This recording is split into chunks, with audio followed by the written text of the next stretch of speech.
Good afternoon. Welcome to the September 25th meeting of the City Council. Ms. Gomez, if you would please call the roll. Let the record show that all council members are present with the exception of Mayor Corsi. Great. Ms. Gallagher? We did hold, the council held closed session on item 2.1 and gave direction to staff. Thank you. Thank you. We have no proclamations tonight, no staff, no closed session updates, staff, fire recovery and rebuild update. Yeah. Mr. Ewan. Okay, thank you. Item 7.1, we do have a couple updates for you tonight. Paul Lowenthal will start off with an update on debris. And while he's coming up, I wanted to give an update on some information on Recovery Act bill that that we found out information over the weekend. The Federal Aviation Administration Disaster Recovery Reform Act bill was released, and the bill includes provisions sponsored by Representative Mike Thompson and Senator Kamala Harris. The provisions sponsored by Thompson authorizes FEMA with the ability to use hazard mitigation funding for the removal of standing, burned trees in disaster areas. So this is an issue that we've been wanting to deal with for some time, so this is good news. The city needs to remove and grind the stumps, approximately 1,200 of these, burned or dying in the public areas, at the cost of about $1,200 per tree. The project was not eligible for reimbursement through FEMA, the public process. However, this provision could be reimbursed by 75% through FEMA hazard mitigation funds. Additionally, Senator Harris's provision was included, which authorizes FEMA to update its public assistance policies using the City of Santa Rosa's Fountain Grove Water System Technical Report. So we're hopeful that that report and this provision will open up the door for discussion with FEMA headquarters for public assistance policies related to surface and subsurface infrastructure, such as benzene and contaminated pipes and road damage in the future. So that is good news. The city is currently appealing our denial from FEMA for public assistance for road damage caused by the fire. And the mayor will be sending a thanks on behalf of the city council to both Senator Harris and Congressman Thompson for the efforts on these issues. And so with that, I'm going to turn it over to Paul for an update on debris. Oh, really fast, Mr. Ewan, if you could. If that bill does not pass, is that one of the issues that the city is looking at for unmet need in FEMA funding? We'll be working with our consultants, Haggerty, who we've brought on board to evaluate this and what that means, but we'll keep track of that, including any of the road damage and anything else that isn't included in a reimbursement. Great, thank you so much. Good evening, Vice Mayor and council members. A couple quick items.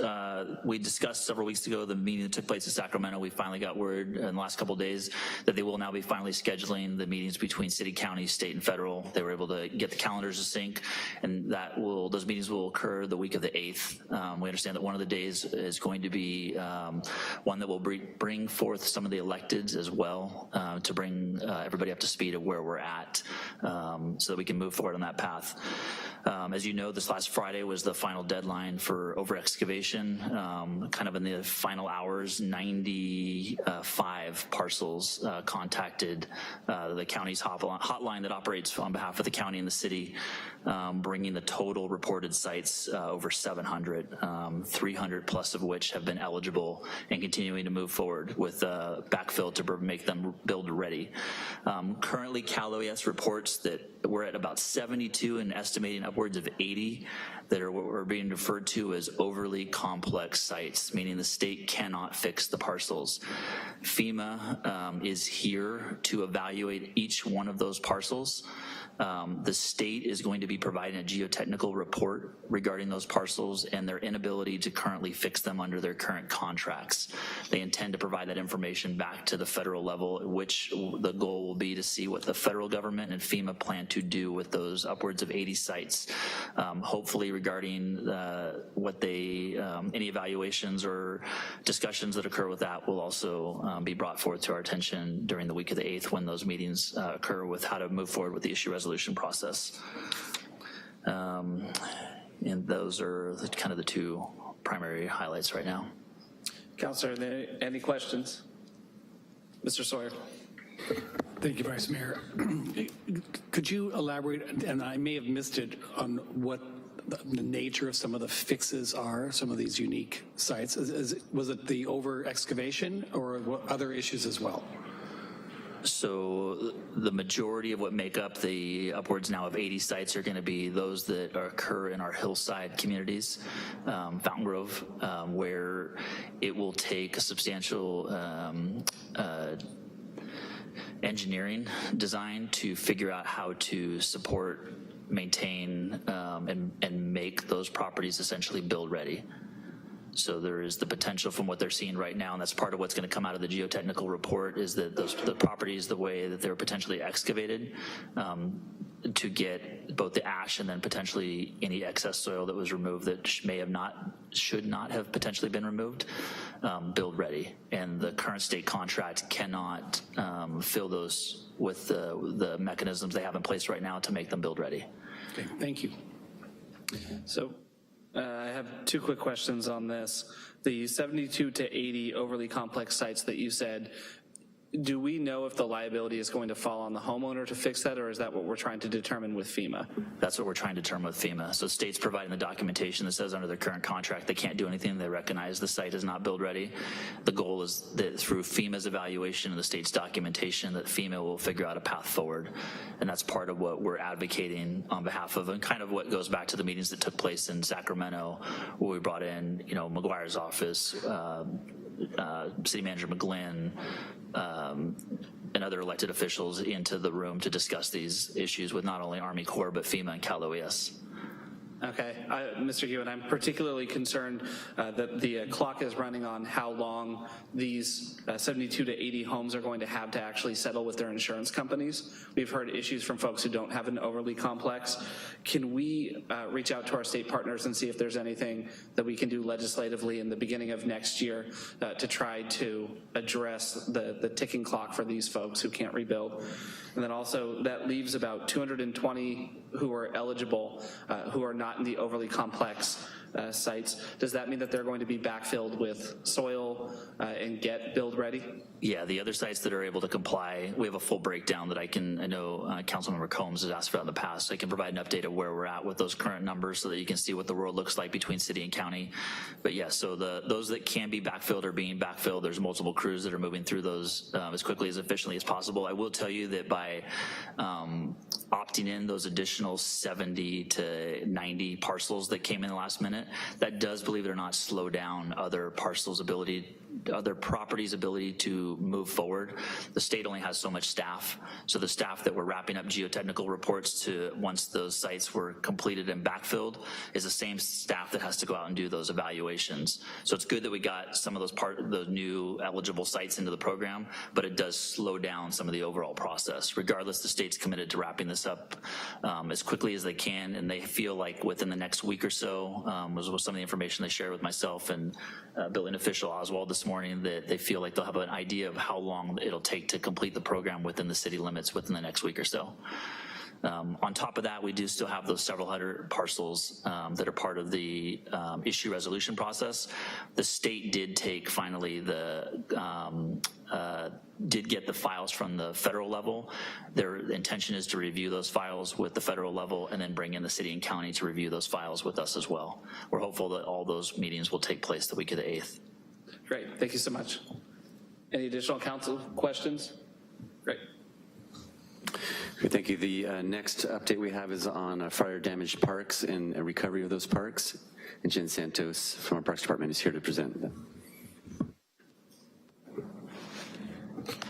Good evening, Vice Mayor Rogers, council members. I'm Jen Santos, Recreation and Parks Deputy Director.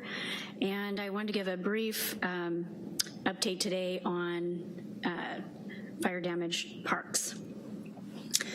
So as an overview, we have 10 parks that were fire damaged. And I've grouped them into the type of parks here to kind of give you an overview. Community parks, we had about 9.35 acres, totaling over $120,000 in damages. In neighborhood parks, we had Coffee Fir Ridge, Rincon Ridge, and Francis Nielsen Park, 11.49 acres and a little over $6 million These are all rough estimates for repair. And in our open space areas, we had 25.89 acres with Francis Nielsen Open Space, Parker Hill, Rincon Ridge, Thomas Lake Harris at over a little under $700,000 for repair. The total would be a little under $7 million for all of the parks and open space. And then we also do have about 13 acres of roadway landscapes that were damaged. Is what I call the very top photo in this image is one of the types of roadway landscaping that the city maintains, specifically the Parks Department, and those are estimated around $4 million. So just to get a little more specific and give you some images so you can kind of connect the words to the images. We had monument signs damaged, so Fir Ridge Monument sign is an example of that. Along with all of the electrical components, below there you can see partial electrical components lighting up the monument sign, as well as all of the underground infrastructure that supports that electrical equipment was damaged. To the right there, the middle image is, if you look down, often you'll see irrigation boxes with a green lid, green plastic lid. That's what used to be there. What's left is some of the equipment that's in there, and those are completely damaged, as well as all of the underground infrastructure is also damaged in many of these parks. There's an example up there of a park rules sign that was damaged. We also have concrete, damage to concrete that needs to be replaced and repaired, as well as one playground area in the park, Coffee Park, is completely damaged and will need to be replaced. In addition, we have park benches, picnic tables, turf, drinking fountains, benches, and a variety of other amenities like this that are also damaged in the park without photos. Moving to more of our open space, we have bridges that were damaged. We had 3 bridges in our open spaces that were damaged, as well as, it's very hard to tell in this image, but fences, split rail, as well as other types of fencing. And some of our open space where we've lost trees and shrubs. We are diligently working on the path to recovery with all the parks. We have met with FEMA and Cal OES for site visits. We've submitted all of our FEMA grant requests for all of the parks. We are working on our arborist report. We have our arborist report for our parks complete, and we're working on the arborist report for all the street trees throughout the city. We are removing and disposing hazardous materials, including the street trees. We are outreaching to our community, especially for Coffee Park, that, essentially Coffee Park was mostly a total loss, so we really want to work closely with the community to rebuild their park the way they would like to see it. So we had our first meeting on August 4th with the neighborhood to discuss what sort of amenities and how they would like their park to be moving forward. We will be working on plans to redevelop all the damaged areas, and we are somewhat underway with those processes, develop the plans, and we'll be beginning implementation of construction for the major construction in 2019. Overall, Coffee Park is the only park that's closed. All the other parks are open to the community. However, we advise caution, stay on paths, and avoid closed areas. We do have safety cones and barriers up where there are concerns like bridges and things like that. But otherwise, the parks are open except Coffee. Any questions? Thank you, Ms. Santos. Councilmember Sweatholm.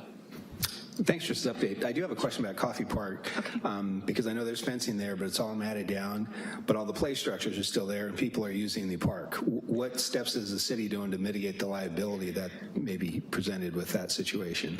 We are looking to fence off the area in anticipation of rebuild because it is dangerous to use the equipment. We have put up snow fencing, which is often disregarded, but they are structurally unsound, so we are looking at putting up chain link fence around the entire park to prevent folks from entering and potentially injuring themselves. So could you be more specific in looking into it? Because it's happening on a daily basis. Do we have a time frame as to when a chain link fence would be up there? Because it's a daily basis when there are kids in the park using it.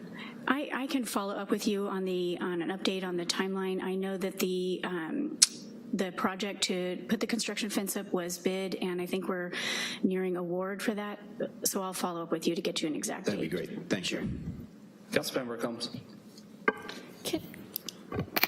I have a couple of individuals in the Coffee Park area who are suggesting that the play structures are safe and not damaged. Can you explain to me how we made the determination that they are in fact unsound? Sure. Let me back up a slide, and I might be able to. Very much. You bet. It strikes me likely that they are significantly damaged, but I would like to be able to explain how we made the determination. So for this particular play structure at Coffee Park, this is the larger one. The structure fits together almost like Legos. So the upper part of that structure has separated and pulled apart from the rest of the structure, and is also melted and bent to the right. So it's a bit unsafe. The other one is very similar. So we did a visual inspection of the site and Right. came to those conclusions. Correct. We are certified playground safety inspectors, so we did an inspection to make sure. Thank you. You're right. Councilmember Sawyer. Thank you, Vice Mayor. Would there be a way to communicate with Coffee Park the intention and maybe even of a basic timeline? Because when the fencing goes up, people will A, wonder why the fencing is going up. B, they're going to have an expectation that something's happening, and that might give them a false sense of expectation. So perhaps any way that we can communicate to the neighborhood what the intention is and what some kind of basic timeline, if possible, would satisfy, I'm sure, help to relieve some of the stress of the neighbors. Yes, I will double check our website. There's quite a bit of information. I'm not sure if the exact timeline is shared on our website, but I believe it is. And in our August 4th meeting with the Coffee Park neighbors, we did share the tentative schedule for redesign, master planning, and rebuilding the park, which we are looking to start the rebuild process in 2019, at the end of 2019, and finish the master planning process in February of 2019. It's a very aggressive schedule. Okay, thank you. Yeah. So particularly when it comes to Coffee Park, obviously this is a neighborhood that's been traumatized. Are we continuing to maintain weed control, other types of abatement, so that the neighbors that are there don't have to worry about another fire happening? Right, we'll be working closely with the fire department to make sure that weed abatement is ongoing until the park is rebuilt. Yes. Okay, and then when it comes, apologies, go ahead, Councilmember. If I can just add, at a Coffee Strong meeting last night, we talked about, over the weekend, there were some design charrettes about what would you like to see in the park, where residents were offered, what do you think, including some kids. And I know there was a subcommittee from Coffee Strong that's working with Schaefer Elementary to get their involvement. What would you like to see in the park? So there's a lot of activity. I know, at least from a Coffee Strong perspective, they're keeping informed of the progress. After the August 4th meeting, that staff did a great job laying it out, and they're not waiting just for staff. Things are happening. When it comes to open space, I understand from your presentation that construction is going to begin in early 2019. You mentioned in particular that there are 3 bridges that were destroyed. Those obviously will take a little bit more construction time. Do neighbors have access to the areas still that they were going across in the bridge, and are there temporary measures we can do while we rebuild them? As far as crossing creeks, I haven't looked into temporary measures. I'll check and see what is possible. They can still get to areas surrounding those bridges, but they're not crossable at this point. But we can look into options. Great, thank you so much. Any other questions? All right, thank you. Thank you. Thank you. And then the next item, the last item tonight, after a few months ago, the City Council authorized a resilient city ordinance for design review for a new building in the downtown. And we wanted to give an update on how that's gone. We've had a few projects come through that system. And so when we implemented that, when the council voted on that item, that requested a report out just to make sure that we check in with you on how things are going. So Supervising Planner Bill Rose is going to give an update on what we've seen so far and a little brief update on how it's going. Thank you, Mr. Guin. Mr. Vice Mayor, members of the council, I'm pleased to report that the process is going very well. So as the council may recall, back in May of this year, the council adopted an ordinance to do, among other things, reduce the review authority for design review for residential projects in priority development areas from the design review board to the zoning administrator. The process is that these projects would go to the design review board for a concept design review, and then the final action would be taken by the zoning administrator. So I'd like to discuss a few of the changes that staff implemented right away after the council action, describe some of the projects that have gone through this process, and then some of the projects that are coming forward in the next few weeks and months. So first off is we changed the setting of the meeting. So the meeting was previously design review board meetings were in conference room 7. They're now held here in the council chambers. They start at 4:30 versus 2:30, so we have more opportunities for people to come a little later in the day, and they're televised. The other thing that we've done is previously for concept review, we would take plan sets that were a little bit less detailed since it was just conceptual in nature. What we've done is we've asked applicants to bring essentially full design sets. And what I found in my preliminary meetings with people when I request that, I get very little resistance because the incentive is they know that if they come and they have a favorable meeting, they will then go to the zoning administrator and it's an expedited process. So that in turn has been well received by the design review board. I've had continual discussions with the chair and with others, and they've greatly appreciated the level of detail that the presentations they've seen. The plans are complete and the teams have been fully complemented with all of the architects and the consultants that you would typically see for a full design review action. So the meetings have gone well. In addition, we continue to work with the design review board to refine the process. So we're in constant discussions to look for any refinements that we can do going forward just to make it better. One of the things that we have not done yet, but if we get feedback and the project is going to change, we're discussing the opportunity to maybe bring a project back for a second review. We've not done that yet, but it's something that the chair and myself are mindful of to see if that's something that applicants might consider. The process has been so favorable so far, we might see that in the future. I'd like to go over the 3 projects that have gone through this process, and then as I mentioned, some that are on the books coming forward. So the first one is a project on Aston Way. It's known as the Aston Way Apartments. It's a 28-unit apartment project.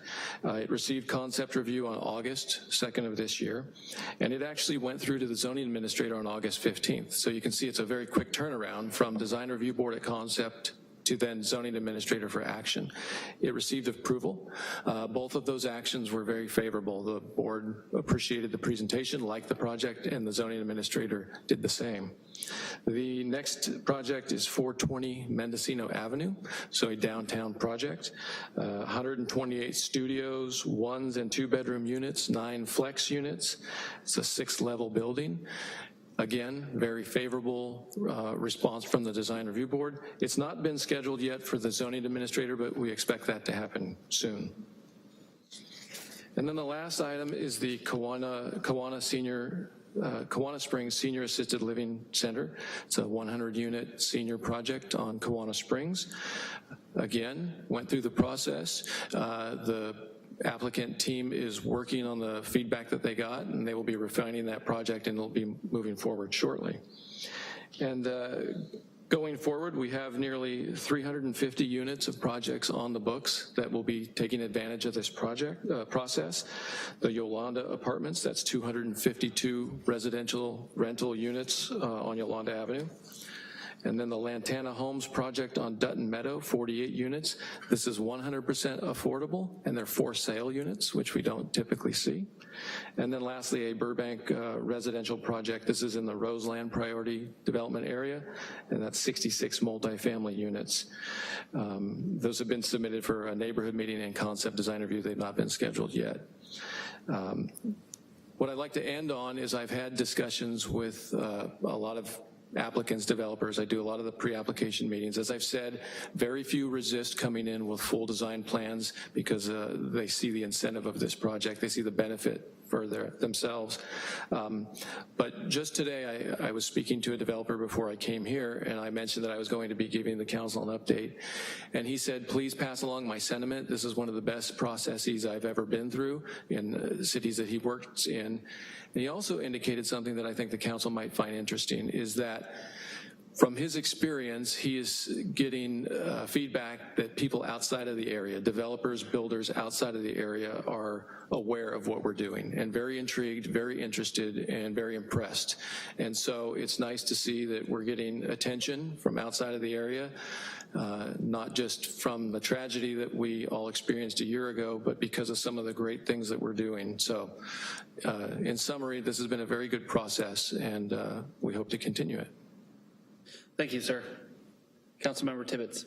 Thanks, Vice Mayor. I just want to say thank you for the update. I know that when we were going through this, it was a little controversial at first, and one of the things I remember I asked for, and I think the whole council did, was this exact update, so thanks for following through. Councilmember Combs. I'm delighted to hear that it's working so well. The fact that you are getting more complete information for the initial concept review is very important. It's particularly important to me. I know that a project came forward, and I think for some reason council had to make a decision about it. I'm not remembering if it was Aston or Kiwanis Springs area. I think it was Kiwanis Springs area. And I looked at the drawing and I said, there aren't any street trees.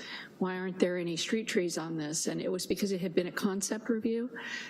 So the street trees hadn't been addressed yet. So I think making sure that we have the complete information at the concept review phase is going to be particularly important. I'm delighted to hear that folks who are in the processes are happy with the process.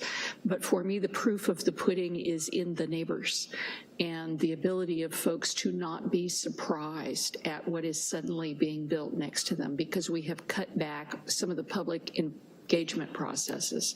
So as long as it's a full package of information in the concept review, and it's easy to find those concept reviews online and to tell where they are, I'm very excited, and I'm looking forward to us moving this to maybe a more permanent, but I'd like to have a little time for some of these to be built and get some feedback on what did we miss by not having that extra set of eyes on the design part before I jump in and say it's all great. But it sounds like it's headed the right direction, so thank you. Councilmember Sawyer. Thank you, Vice Mayor. I just want to say thank you for being a part of a city department that is acting boldly. And I got an email today from one of our local developers who used the term boldly, and I totally agree. And I think this is only one of the times this evening where I will be thanking the planning department for coming forward with ideas and suggestions, and indeed in this case a success story.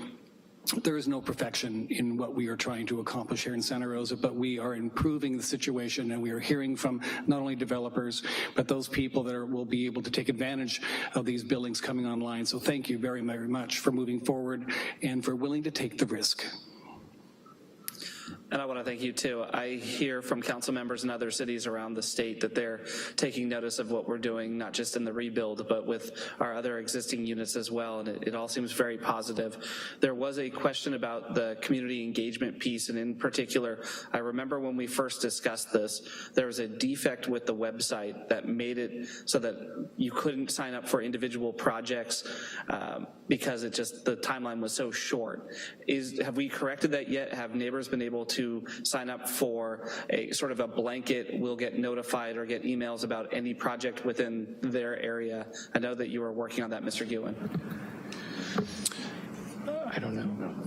Yeah, so one of the things that we're working on is, and we demoed it a little bit with the rebuild, is to be able to, the option to pull up information on permit in an area, by geographic area, by district, or by zone.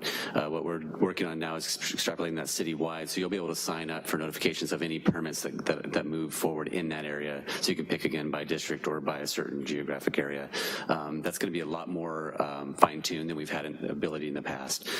So that is in the works, and we're moving very quickly on it, and it's working well in the rebuild area, so we're hoping it'll work well citywide. I also do want to mention too, I think one of the important things that Bill mentioned was the fact that these are videotaped now, which is great. So we haven't had a history of these meetings in the past. They've all been in a conference room, so just to record audio, which is very difficult. So that's something that we're excited about, that we have a record now that you can pull up and watch if you weren't able to attend, or you want to go look, or you hear about a project. So that's going to be made available as well. Great, thank you so much. Thank you, Mr. Rose. Do we have any additional updates? That's all for tonight. Great, I have one card on this, Mr. DeWitt. Thank you, sir.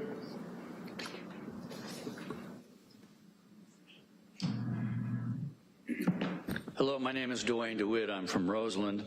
And numerous times I've come and asked you folks to give us updates on what's occurring with renters, and especially with Journey's End. It's nice to have this update and hear the progresses. Hopefully you saw today's article by Chris Smith talking about the 82-year-old woman from Journey's End still struggling. We're almost a year down the road.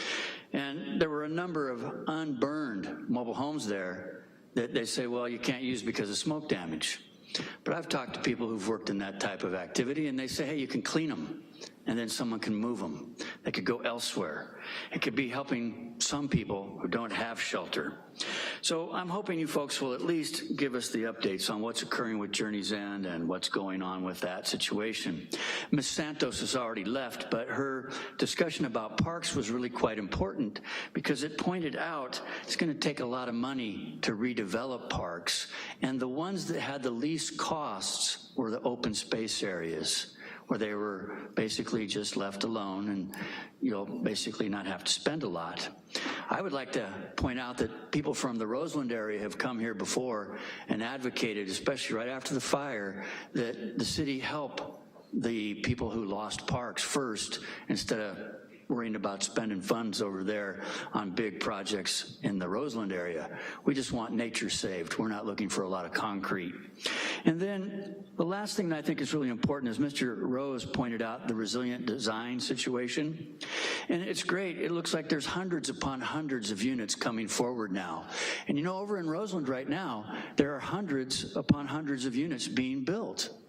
One of the dilemmas, though, is the infrastructure is not being put in that's going to be needed for this type of thing. You have to match it up so that, especially in Roseland, where we have the densest, most disadvantaged and overburdened community in the entire city, now facing even more people moving in. Did you see in the news the other day on South Avenue, a duplex burnt down? Well, I should clarify that. One unit of the duplex caught on fire. It didn't totally burn down. But two families, 11 people, were forced to move. We have people living in the densest situations over there where we're at, and that's not being put into this dynamic as you talk about resiliency and you look about how we're gonna do the future for the entire city. It's great we're helping where we have had the fire a year ago, but the extra effects that are out there, they're having a negative effect upon Roseland. We'd like to be helpful, and we're saying, yeah, don't spend money on concrete to develop a park. Just, you know, do that over at Coffee Park. Thank you for your time. Thank you, sir. Mr. Canini.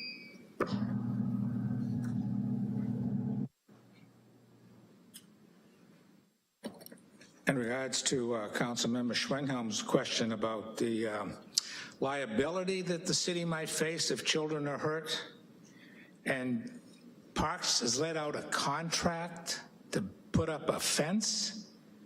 Before you ran the kids out of those open spaces that Mr. DeWitt just mentioned, where they were building forts and fences, grammar school kids could put up a fence and could put up a fort. Maybe those skills were lost when you ran them out of doing what kids normally do. maybe you should increase your permanent staff and have enough people in the city that you can at least put up a fence. I mean, really? You got to go out to a contractor to put up a fence? That's really sad. The city should be able to do that. In regards to this design review, it's so glad to hear that design review is doing so wonderful. Seems like we may have the best design review ever. No one does design review better like Santa Rosa. Or maybe Mr. Trump is contagious. You just heard from design review how wonderful design review is. You hearing from anybody else? Okay, and then the other thing about taking risks. Don't confuse going with all deliberate speed, famous quote from the extreme supremes, with short-circuiting a process. Very different. You can move with deliberate speed without short-circuiting a process. And you have a very bad history in this city of short-circuiting a process. The city promised the people, and I think it was in writing, no ridgetop development. And then you short-circuited the process. Didn't speed it up, just short-circuited. Buildings were built along the ridgetops. In what neighborhood was that? Oh, Fountain Grove. Fountain Grove. And as you probably know, as fires come over ridges, if there's a house there, that's kindling to the fire. So I think Councilmember Coombs has a very good point. You may regret this, because you've regretted every short-circuit process you've taken. Deliberate speed is one thing. Risk-taking with other people's safety, resources, is something very different, Mr. Sawyer. You can't even build a fence. Okay, goodbye. Thank you, Mr. Kennedy. We will move on to city manager and city attorney reports. I hear they're bigly. I've got a few to start with. The city bus was awarded a Federal Transportation Administration grant of $1.78 million to purchase two zero-emission electric buses. We were one of 13 transit agencies in California to receive this grant, one of two in the Bay Area for this 2018 award. The city bus also received 1.2 back in April as well, and bought two buses back in April. So these additional two buses are going to help move towards an electric bus fleet, and so it's an exciting time, and it's very impressive that they got these two grants. So again, the 1.78 will fund the two zero-emission vehicles and charging equipment. It will help the transition to the city's fixed route bus system to an all-electric bus fleet, and the city bus will schedule a council study session to present the long-term strategy for electrifying our bus fleet in the future. We'll also tie that into an update that we do for the climate action plan that's coming forward to you in late October. So that's great news.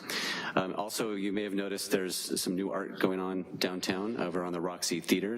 One of our local artists, Bud Snow, has painted a mural on the back wall of the Roxy Movie Theater over here on, that's First Street. The mural is part of the Public Arts Program Downtown Connections Project, and it was approved by the Art and Public Places Committee. The painting started on September 13th, and it's expected to be completed on the 27th, which is just a few days away. And some of these funds came from the 1% Art program that we have for the remodel that the Roxy's doing of their theater. So it's great that that money was put back into the art on that project.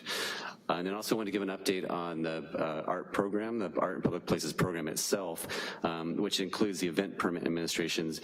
Will be moving from Rec and Parks into the Planning and Economic Development Department starting next week.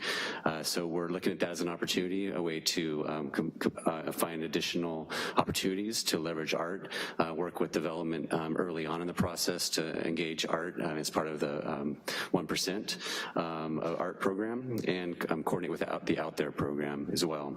So we're looking through those and evaluating what the opportunities are, but I want to make sure that the council and the public knows that that is moving over. We'll be evaluating those processes, reviewing the policies and opportunities, and bringing an item to council in the future here to go through what those options are and future policy amendments that might need to be made. So great. And I do not have anything to add this afternoon. Great, thank you so much. Item number 9, Councilor, are there any abstentions today? All right, who wants to start for mayors and council members' reports? Councilmember Tibbetts. Thank you, Vice Mayor. I just had a question about the NOFA process that we're currently going through. Is there a point at which the council is going to be able to review what the NOFA is proposed to fund?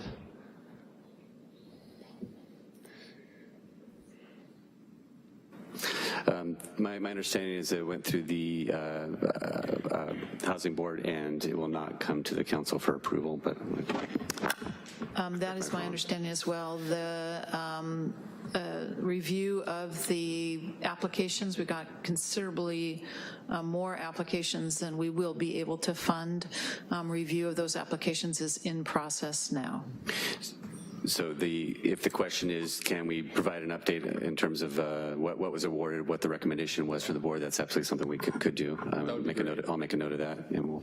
Okay, because I know the council was involved last year in the process, and we don't have to be again per se, but just getting an update on what was approved this year, what's recommended would be great. Thanks. Councilmember Sweathelm. I, along with several other members of the council, attended the League of California Cities Conference in Long Beach. In addition to a lot of the great presentations we heard, I really appreciated what staff did to arrange for the private-public partnership tour of downtown Long Beach to see how they rebuilt their city hall and some additional housing. Very impressive with the collaboration. So thank you for whoever arranged that, but I found it very valuable to see what maybe the potential of what we can do here in Santa Rosa. I also want to thank all the city employees who participated in the Day of Caring last week, and specifically Julie Guzzi, who may be up there. I know she coordinated some of the events, but it's great to see so many city employees participate in that great event. And lastly, I want to recognize our own Ernesto Olivares. On Saturday, you might have read in the paper, he received LifeWorks of Sonoma County's first ever Champion of Change Award. And LifeWorks does an awesome job of providing a lot of needed services in this community, recipients of Measure O funding. So I just want to acknowledge that and congratulate you on that well-deserved award.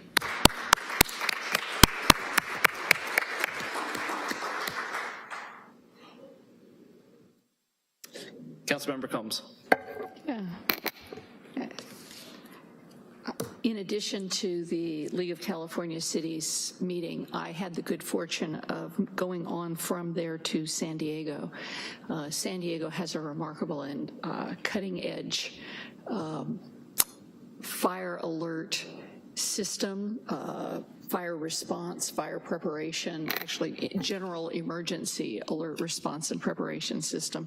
And I had the good fortune of going to the San Diego Gas and Electric Company and meeting with their meteorologists. I mean, they have a room of meteorologists who have up-to-the-minute data from a remarkable number of sensors located throughout their mountainous areas so that they know when high fire and wind conditions are likely, so they can have good situational awareness. I had the good fortune of getting to also visit with their 211 service, which was remarkable in their ability to handle calls, provide information and referral.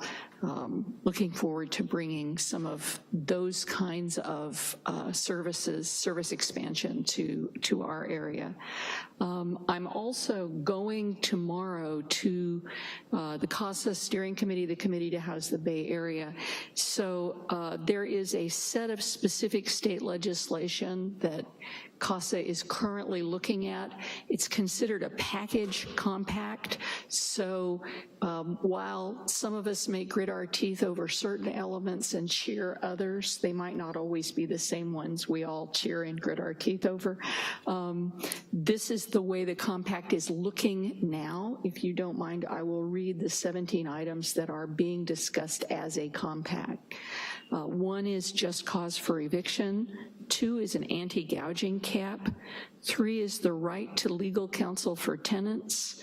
4 is an amendment to the housing element, also known as RENA, for the preservation of what's called missing middle. 5 is a no net loss of units action. 6 is increasing dollars for a housing trust fund or ballot measure. 7 is promoting public land for affordable housing. 8 involves the recreation of redevelopment. 9 is regional-wide inclusionary zoning. 10 is the removal of barriers to accessory dwelling units. 11 is align and implement density bonus and inclusionary zoning. 12 is amend permit streamlining mitigation fees and CEQA to create a more fair process. 13 is to cap impact fees. 14 is improve state streamlining. 15 is minimize zoning near transit. Establish minimum zoning levels per near transit. 16 is modify defect liability for condominiums. And 17 is to look for new revenue to cities that build housing for their planning departments. So that's a heavy lift of 17 items. I anticipate there will be a lot of conversation about each of these. I don't anticipate that this package is completed, but I wanted to give you a heads up on where the regional planning agencies, CASA, Committee to Rebuild the Bay Area, is going, and also to note how many of these that we have grappled with ourselves locally and are moving forward. I think we're a good model for the rest of the region. So thank you. Thank you, Councilmember. Mr. Sawyer. Thank you, Vice Mayor. I just wanted to report out on the Sonoma County Waste Management Agency. Patrick Carter, our executive director, is moving on to bigger and better things. He's highly respected and has been a very popular executive director, not only with his staff, but with the board as well, and served on the agency staff for 12 years. So we are in the process of hiring an interim executive director. We had a really good response, an excellent response to our RFQ, and he will be with us for a little while longer, but it is very sad to see him go, but he will be successful in his next endeavor. We wish him all the best, and I will report back when we have a new director. Thank you, Mr. Sawyer.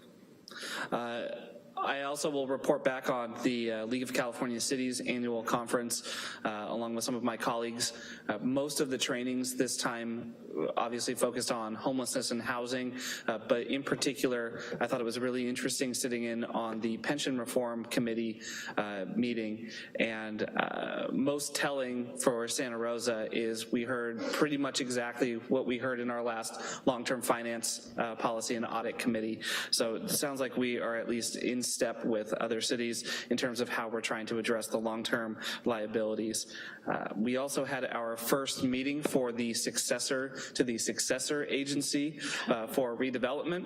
A few months back, I reported that I was appointed by the 9 cities that make up the Mayors and Council Members Association as the city council representative to that entity. We had our first meeting where I was begrudgingly elected as the chair of that committee, and we'll continue to report back on that. Congratulations. Thanks. Finally, we had our second to last planning meeting where we finalized details for our 1-year remembrance of the October wildfire. Coming October 8th, we will have a 6 p.m. kickoff in the square where we'll have the poet laureate from Santa Rosa reading a poem.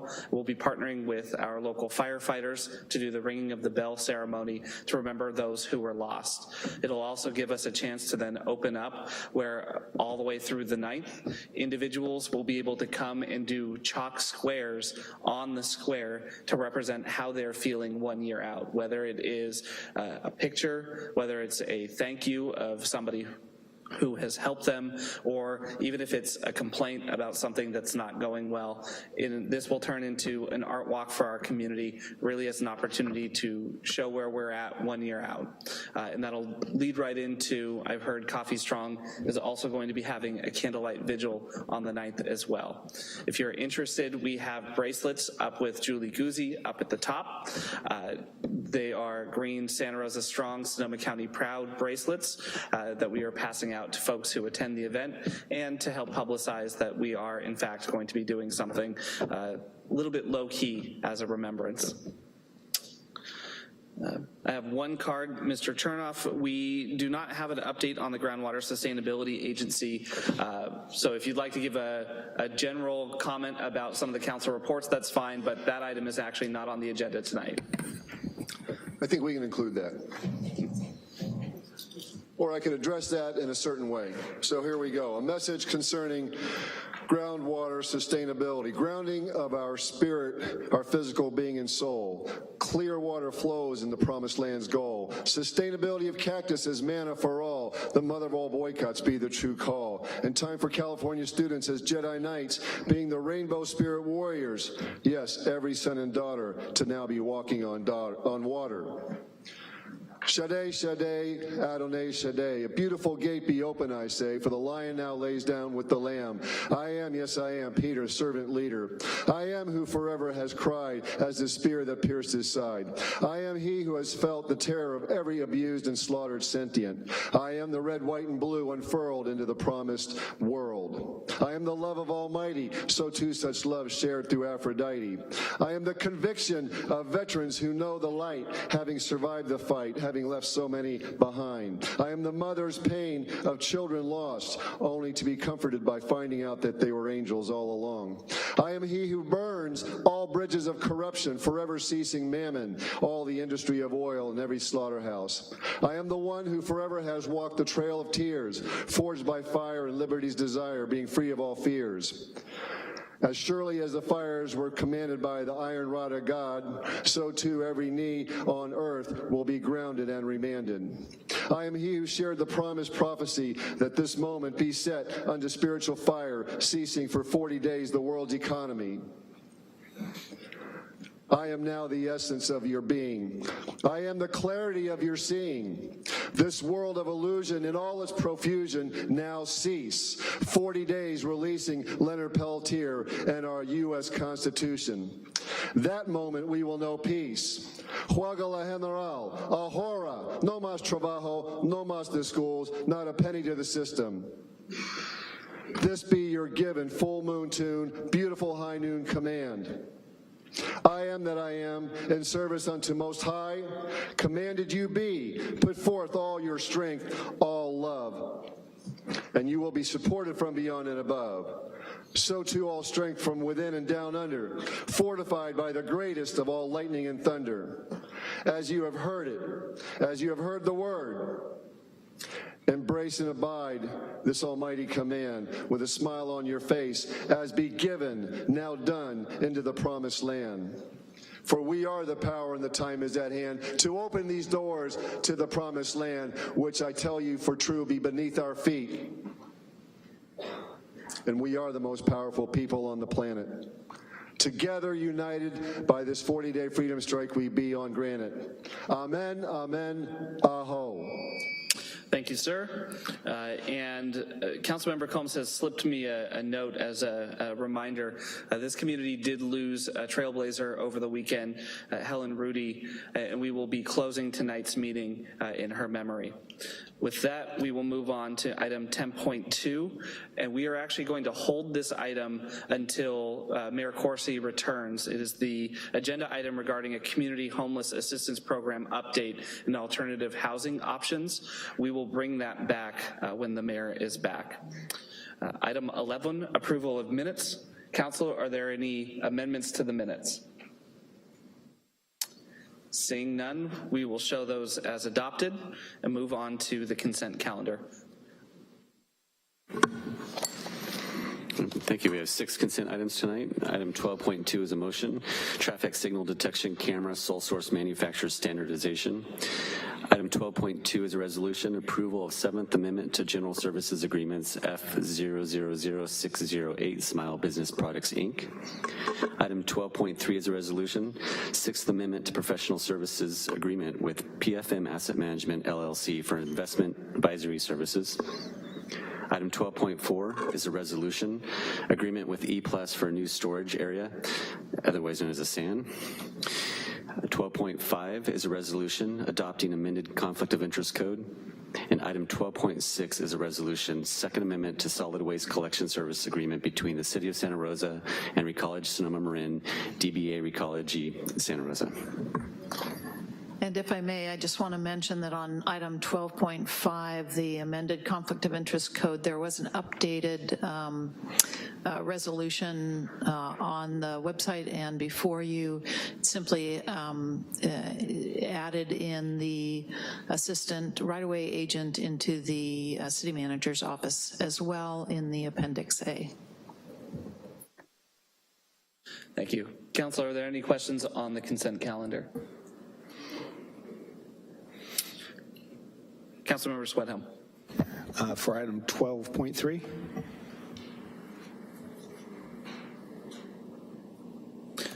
Are you pulling the item or just asking? No, I just have a couple, knock on wood, hopefully quick questions.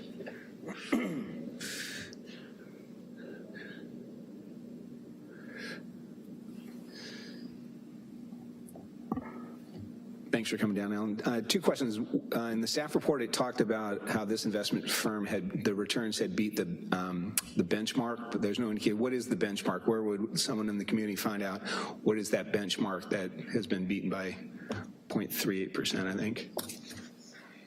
So for that, we actually have a representative from the firm, Paulina Wu, and she can answer that part. Was your second question along those lines as well? The second question, this is the Sixth Amendment. When would the next competitive bidding process be for this contract?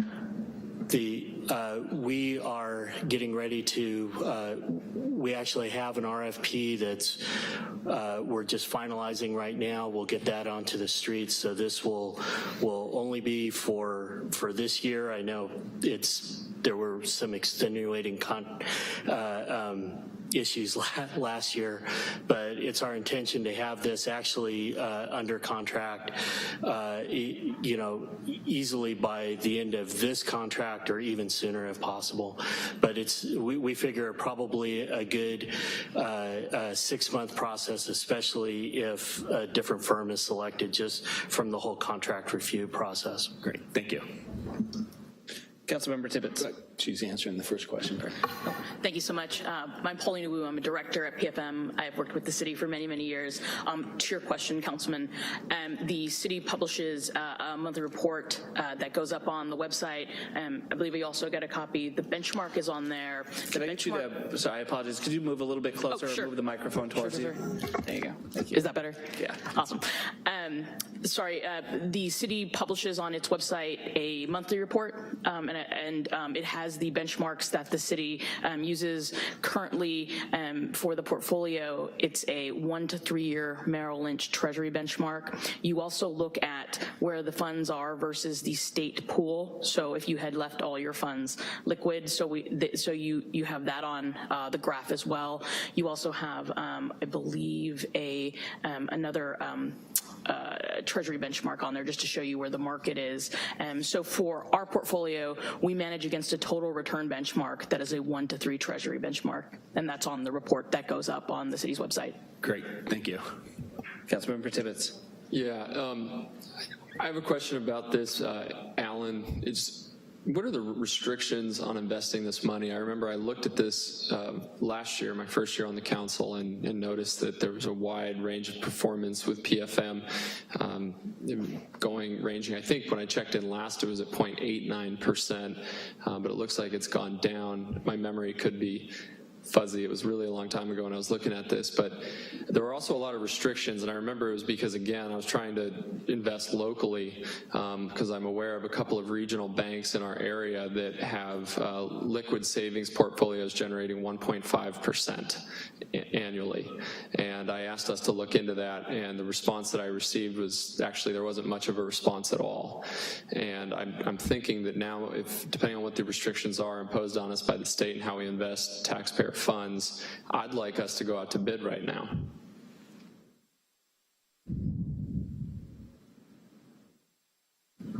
Okay, I'm trying to understand the question that's in there. So the regulations or requirements, is there a reason why we're not looking at some of these 1.5% savings accounts that exist, especially in our regional banks. Right, right. I remember that initial, vaguely, that initial question that you had with that. And I would be happy to,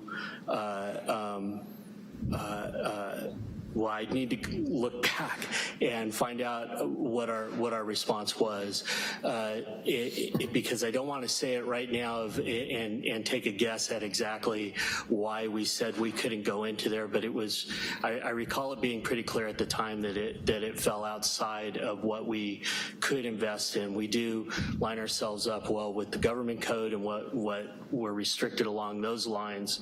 But allow me to go back, find that, and then I can report that out to the whole council. That'd be great. I appreciate that, because if we can find a local or even regional bank that is producing a comparable amount and the government code allows us versatility in our choice, I would strongly advocate that we go with something that's more of a regional or local option.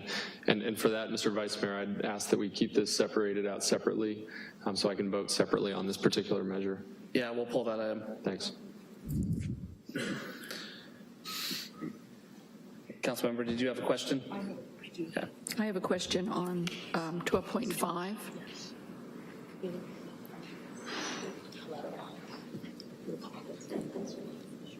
I'm not sure who's responsible for 12.5. That would be me. It could be Daisy, but we can take the question. Oh, okay. So I'm looking at, most of our levels of transparency involve level A, which is a very thorough level, level B, which is a little less inclusive, and level C. We only have a handful of level Cs. In fact, I only see 2 among staff and 2 among our boards and commissions. And I'm wondering if someone can explain to me why, for example, the 2 staff members are in Housing and Community Services involving code enforcement. They're at level C disclosure instead of at level, say, B disclosure. Can that be clarified why that is?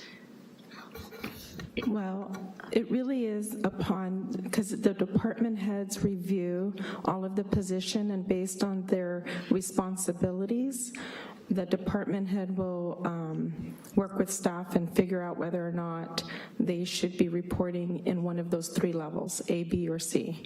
So I'm not sure if staff is prepared to answer to that position specifically if you're asking about that specific position.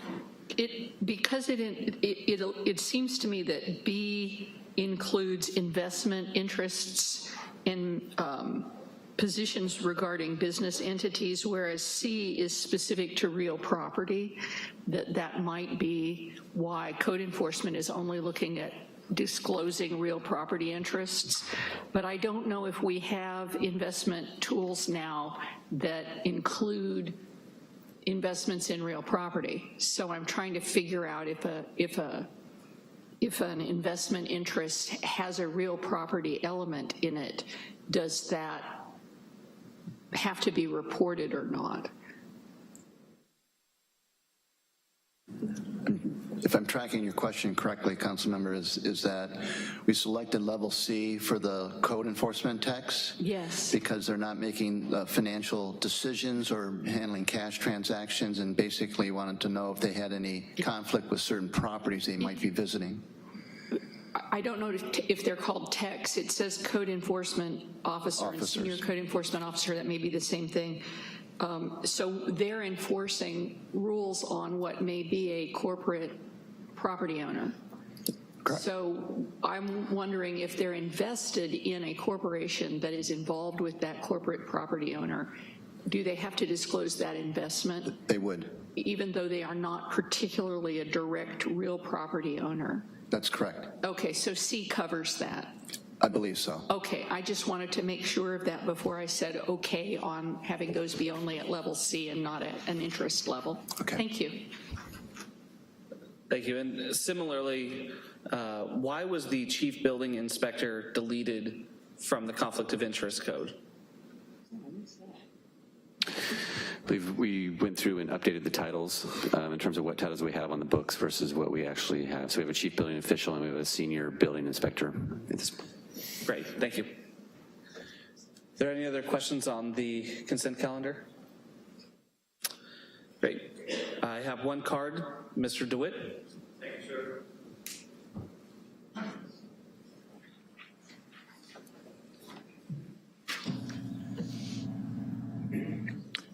Hello, my name is Dwayne DeWitt. I'm from Roseland, where recently it seems like the biggest sport has become red light running. So I was concerned, especially when a motorcyclist was killed almost 2 years ago now. I'm hoping that 12.1, that you have traffic signal detection cameras that could be upgraded to red light detection cameras in the future if that type of thing becomes possible here in California. It's used in Florida, and it does help. On 12.3, it boggles my mind that we would have to pay $2 million of taxpayers' money to invest taxpayers' money. It should be that whoever's doing the investing shows that they can make the money and they get their commission on the return rather than us paying out. So I'm real concerned about that, and I hope that you will not waive competitive selection and competitive bidding for this. Definitely support Mr. Tibbetts' approach that you go with regional banks and perhaps even a public bank here if that could be put together in Santa Rosa and Sonoma County. With that in mind, I believe that it's really important on this conflict of interest code that you perhaps, when you adopt that resolution, have it printed in the newspaper so people could understand it and see it. I'm real concerned because at times over the years, it seems like I've watched various government employees do things which don't necessarily seem to be in the best interest of the taxpayers. And it's really important that the taxpayers know that any of the employees for the city are doing their best to help the taxpayers save funds, operate a safe municipality for the health, safety, and welfare of the residents. And then I'm really quite concerned that when you talk about level of A, disclosure, transparency, why not put everyone on level A, the highest levels of disclosure, so that we're all on the same footing and everybody understands, hey, we're trying to make sure that we have the best information for the public to understand that someone who's doing the public's business isn't going to be helping their friends. It's not just themselves perhaps making a advancement of the personal interest, but their friends. This is really important in Santa Rosa because there's a thought out there in the public. Many people feel that having friends at City Hall can help you get stuff done, and that you can actually come out ahead and maybe some of your friends might make a profit on something that they shouldn't have. And the term friends at City Hall is very broad, I understand, and it's something that we could talk about. Thank you, Mr. DeWitt. Mr. Oliveris. Thank you, Mr. Vice Mayor. I will move consent items 12.1 through 12.6 with the exception of 12.3 and wait further reading of the text. Second. If I may, before we move forward with that vote, the issue was brought up about the code enforcement officer and the senior code enforcement officer, and the issue of whether those should be in disclosure category C or B. And actually, we have touched base with Director Gwine and with the city clerk, and it would be my recommendation actually that those do go into category B, given the nature of the kinds of work that the code enforcement officers are engaged in. Thank you. I make that motion as amended. We have a motion? And second. Great. Your votes, council. And that will pass with 6 ayes. And then I'll move consent item 12.3 and wait further reading of the text. Second.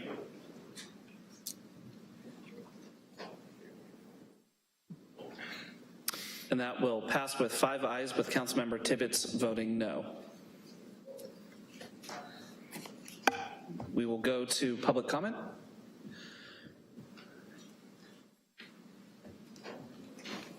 Thank you. Mr. DeWitt, and he'll be followed by Michelle Tremmel.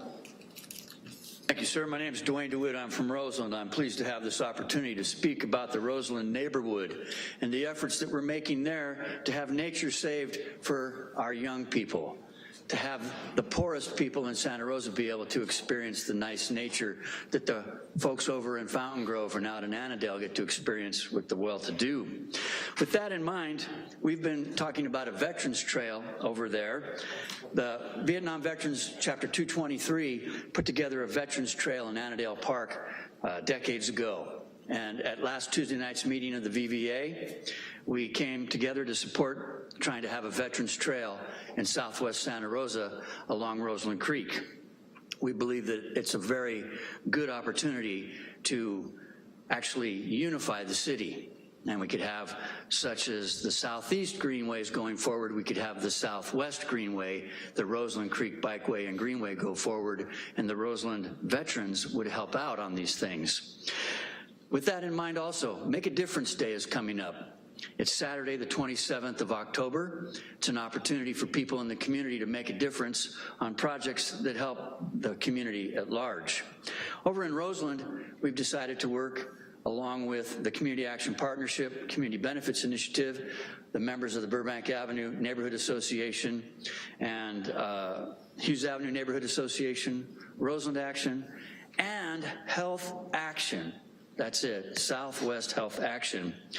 To Make a Difference Day, to do a cleanup along Roseland Creek and in the Roseland neighborhood. It starts at 10 o'clock. It's right across the street from the new Roseland Creek Elementary School. You can't miss it. There's going to be food. There's going to be fun, too, because we're going to be out there doing something good in nature, and there's a lot of young people there. It's an intergenerational thing. I see some young people here tonight from Santa Rosa High School. Some of them may know Roseland, and they can come out and represent the neighborhood like we've been doing for all of our years since we were kids at Santa Rosa High School. And did you know that the NAACP chapter here in Sonoma County got started in 1953 in Roseland? Yes, that's the key to this stuff. Roseland is the most diverse and unified community in many ways. If you guys brought us in almost a full year ago into the city, you could start coming out and enjoying Roseland. We don't get to see many of you over there. So come on over Saturday, the 27th of October, 10 o'clock in the morning, right across the street from Roseland Creek Elementary School will be Make a Difference Day. We'll have refreshments and we'll have tools for you if you want to come on down. We even got some gloves for you in case you don't want to get your hands dirty. But it's all going to be fun, and we're making the invitation to you, and also support Veterans Trail. Thank you. Thank you, Mr. DeWitt. Ms. Trammell, and she'll be followed by Kathleen Winston. Good afternoon. My name is Michelle Trammell, and I'm from Journey's Inn Mobile Home Park. My mom and I have a home that is still standing there at Journey's Inn, and our year anniversary since the fires will be next month. We were uninsured, so we have FEMA, but our benefits will expire next month. We're on a real short time frame right now. We know that Burbank put a proposal into the HCD and HUD to redevelop the property. We don't know what the proposal consists of, but as a fellow homeowner there and my neighbors, and we spoke, we would like to get a condemnation of our homes so that FEMA can pay us out, help us out, and the insurance companies can pay off the homeowners that have insurance. We don't know how long the redevelopment will take, or if we're even in the proposal. We don't get any answers from anybody. So what I have found out is I found a report and I emailed it to all of the city of Santa Rosa. It's a 90-page report based in Vermont, but it consists of information that has to do with mobile home park condemnations and the whole report of the disaster of Hurricane Irene, but it pertains to California and several other states that are involved in it as well. So I hope that you will all read this report, and especially Appendix 5 when it comes to condemnation, because our governor actually has the executive powers to condemn our homes to be destroyed and get that done. So I hope you guys will read the report and maybe take into consideration of getting hold of our governor and seeing if he can do that in a timely fashion before hope for any kind of money goes out the window. Thank you. Thank you, Ms. Trammell. Kathleen Winston, followed by Anita LaFollette. Hello, my name is Kathy Winston. I'm 68 years old. I live in my car. I worked my whole life, but my Social Security is really low, and I can't find a place to live that I can rent. And I just want to ask you to consider how important it is to build affordable housing.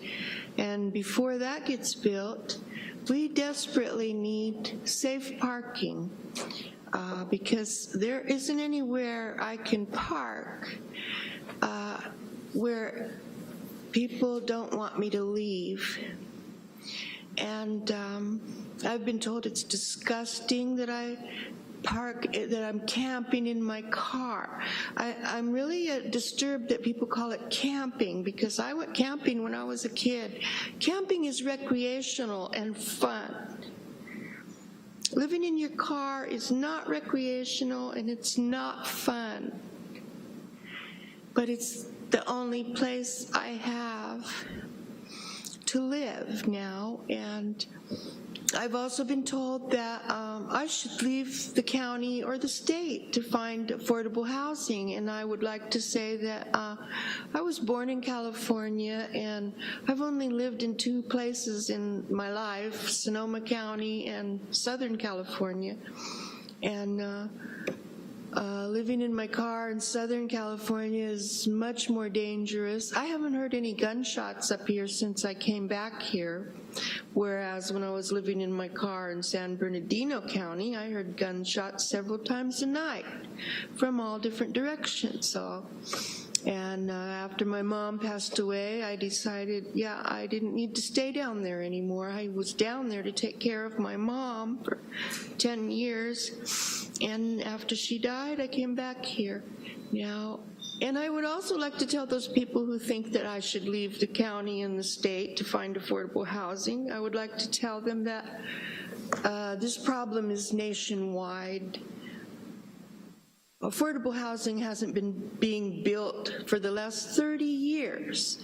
And homeless women, elderly homeless women, are going to be increasing in numbers at a terrible rate from now on unless we get more affordable housing. So thank you very much for listening to me.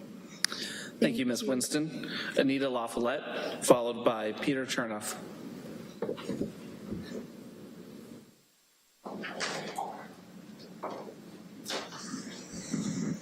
Good evening. I wanted to find out when these 15.1 about the odds and 15.2 about the reduction in the services to homes would help us to keep the RVs out at Apollo Way. You know, they're still getting towed out there. There are people that found RVs to live in because they had no home. Now they're very difficult to register because, of course, they got them on the black market. So I wanted to thank you if you're going to pass those 2. I don't know what happened to them, but I guess you're waiting for the mayor to come back, huh? No, 15.1 and 15.2 will be heard later this evening. Okay, and I also wanted to say that we are having an event at the Center for Spiritual Living coming up on October 12th from noon to 5, and in that event we'll be showing the slides that Scott took. I think you know him. He's gone to Seattle and Portland and done some real nice evaluations of some of the alternative living structures that there are out there, and if those could be considered when you do 15.1 and 15.2, because those would be an option. And also I want to say that the huts are not being used at this time. Everyone was kicked out of them, and so that's because they didn't have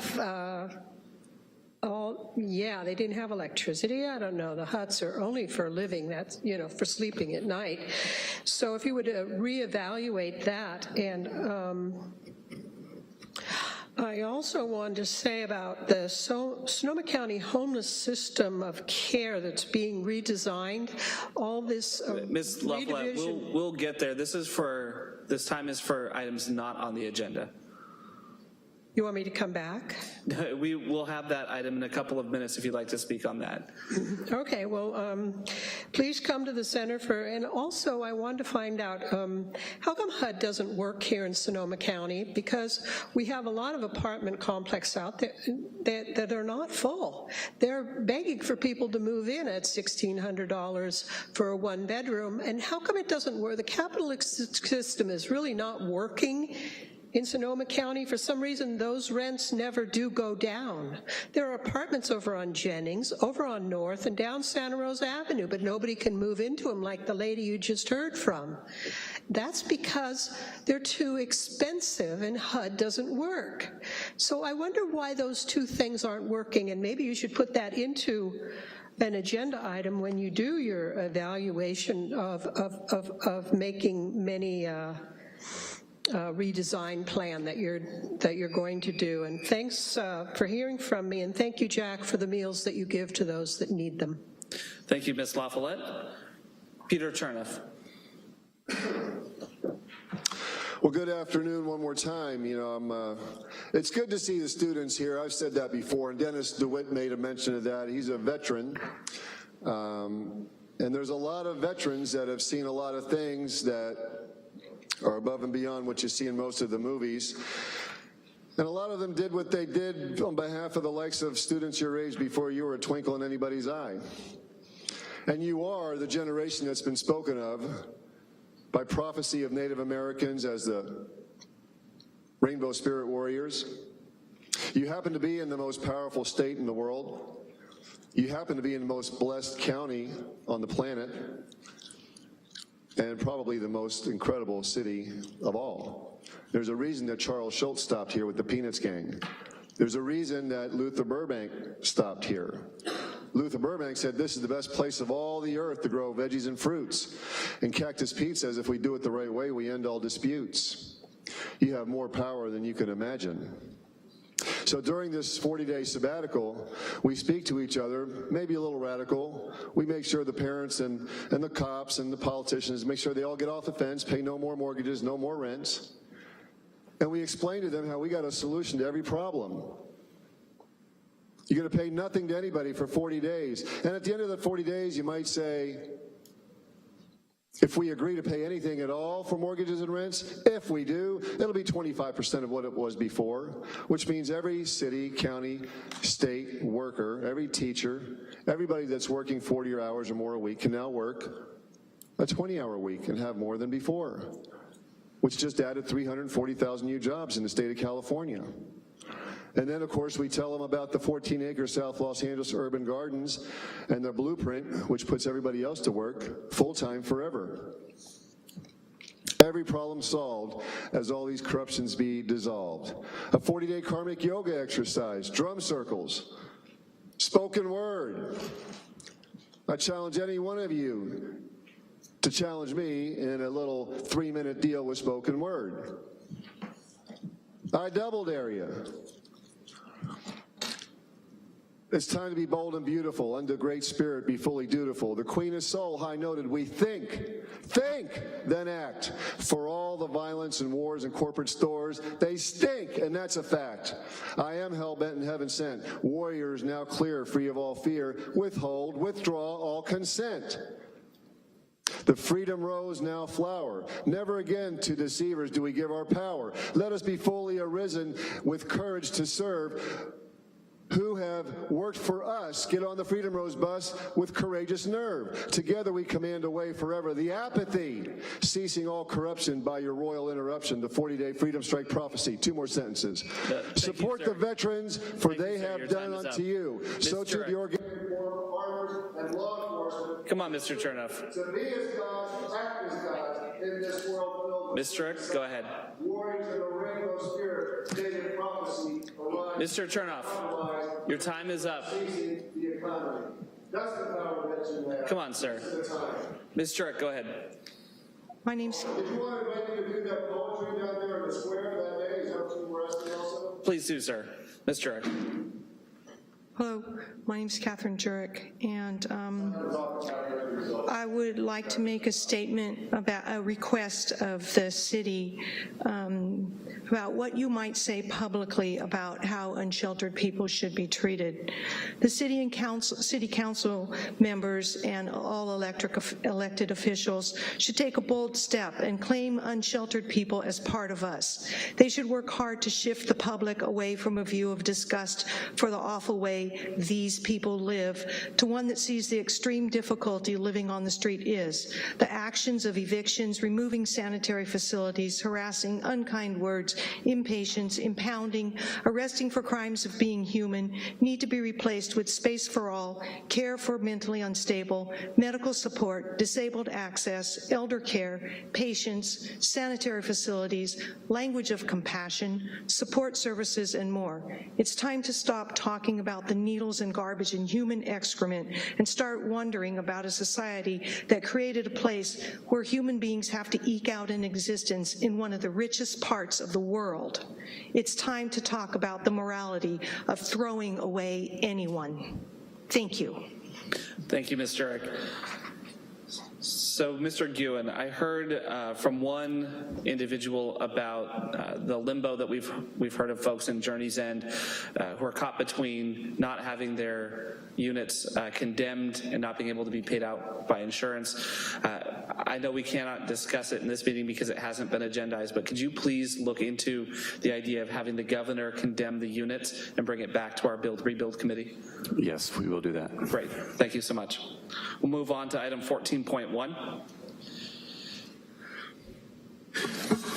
Okay, item 14.1 is a report. It's a request for summary vacation of an approximately 1,700 square foot public service easement along the west property line of a property at 2220 Mercury Way, located on the south side of Mercury Way, approximately 100 feet west of Apollo Way. APN number 035-490-032, file number VAC 18-002, and presenting is Kristen A. 2 minutes. Thank you. Thank you, Vice Mayor Rogers and members of the council. My name is Kristen Tumian, Senior Planner. The item before you, 14.1, is a vacation of a approximately 1,700 square foot public service easement. It's a 10-foot wide public service easement that is located along the span of the west property line at 2222 Mercury Way, and has not been used for such a purpose for more than 5 consecutive years. Vacating that easement will allow for orderly development of the site. Here is a overall view of the project site and the surrounding areas. It's surrounded primarily by Kaiser's medical office buildings, as well as I believe a manufacturing facility to the east. Here's a close-up view of the property. It's currently vacant and undeveloped. The project involves a request for a summary vacation of approximately 1,700 square foot public service easement that spans the west property line, and you can see that in highlighted in blue for you on the site plan. The applicant has provided to the city a subsurface investigation report that attempted to locate any existing underground utilities on the parcel. And the public utility easement, also known as a PUE, was found to have no utilities present. A little background on this property. On May 3rd, 2018, the zoning administrator approved plans for an approximately 3,200 square foot crafts spirits distillery. The removal of that public service easement will allow for orderly development of the property, specifically drainage issues on the site. The project is consistent with requirements of the California Street and Highway Code Section 8333. The city may summarily vacate public service easements if it has not been used for more than 5 years and there are no public facilities located within the easement. As I mentioned earlier, the public service easement meets this requirement. This action is categorically exempt from CEQA pursuant to CEQA Guidelines Section 15305, minor alterations in land use limitations. The Planning and Economic Development Department recommends that the council by resolution approve a summary vacation of a 1,700 square foot public service easement located along the west property line of a property at 2220 Mercury Way. Thank you so much, council. Are there any questions? I have no cards on this item. Mr. Sweathelm, this is your motion. Thank you, Mr. Vice Mayor. I move a resolution of the Council of the City of Santa Rosa for summary vacation of an approximately 1,700 square foot public service easement along the west property line of property located at 2220 Mercury Way, APN 035-490-032, file number VAC 18-002, and waive further reading of the text. Second. How can we not comment that we usually like our summary vacations in August, but we'll do one in September this time? And that passes with 6 ayes. Item 14.2. Item 14.2 is a report item. It's the homeless system of care redesign. And presenting is Kelly Kukendayo. Sorry. Sorry. The camera just makes me flustered. Kuykendall, Housing and Community Services Manager, and David Gwine, got that one right, not Guin, Director of Housing and Community Services.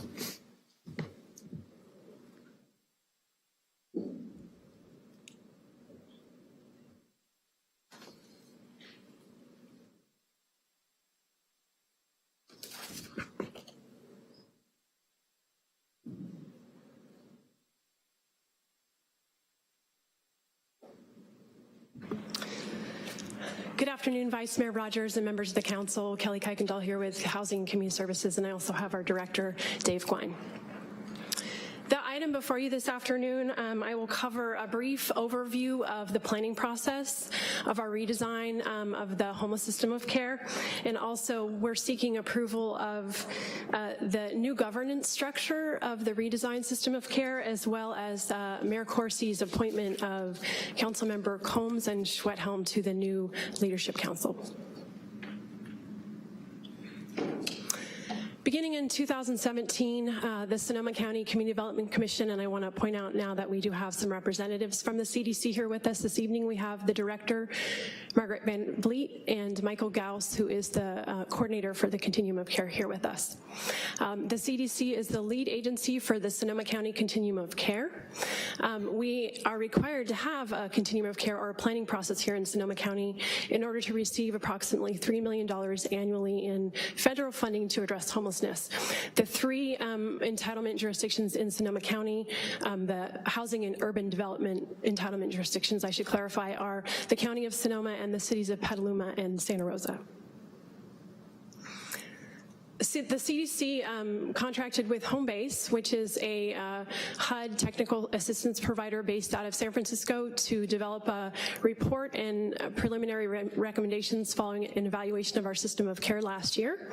This report was presented to the Board of Supervisors in August and to the City Council in September. Actually, just about the same time last year, we were here before you with that report. Following those presentations, a joint meeting was held by the Board of Supervisors and the Santa Rosa City Council in November, and members were appointed to a joint ad hoc committee specifically tasked with the redesign of the system of care. Those members included 2 representatives from the Board of Supervisors, Gorin and Hopkins, as well as Mayor Corsi, Councilmember Combs, and Tom Schwethelm. You'll probably recall this slide from the presentation last September as well as in November. This really provides a visual of our current system of care and how it's fragmented in terms of how funding decisions are being made, how Housing First is being implemented, as well as an overall lack of coordination among the many task groups and task force working on this issue, and also an overall lack of vision for our system of care. This slide shows an ideal system of care, and it includes 3 key aspects: a primary decision-making group comprised of key decision makers, a lead agency which manages this process, and that's currently being staffed by the CDC, and focused task groups.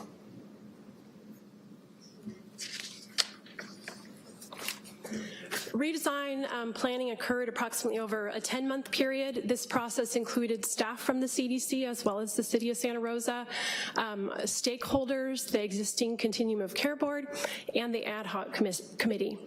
Through this process, the ad hoc develop a recommendation for a new governance structure for a new Sonoma County homeless system of care. The overarching goals of this new system of care include setting a vision, making decisions, and measuring results to address homelessness countywide.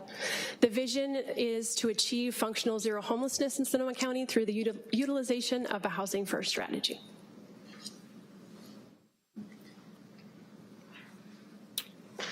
So here's the structure that the ad hoc committee came up with. The Leadership Council will be comprised of 9 members, and this will serve as the new Continuum of Care Board mandated by HUD in order for us to receive that funding I mentioned, the $3 million that comes to our community. This will include 5 elected officials from the 3 HUD entitlement jurisdictions that I mentioned, the County of Sonoma and the cities of Santa Rosa and Petaluma, as well as 4 members from a technical advisory committee, which we're calling the TAC. The TAC will be comprised of 25 voting members and 6 task groups. These task groups include coordinated entry and housing first, data initiatives, housing production and rapid rehousing, system funding, and emergent issues. The CDC is working on a application for accepting applications for the TAC, and they hope to have that out in the next couple weeks. So staff, one of the items we're seeking approval on this evening is approval of this new structure, the new governance structure, which is comprised of the Leadership Council and the Technical Advisory Committee.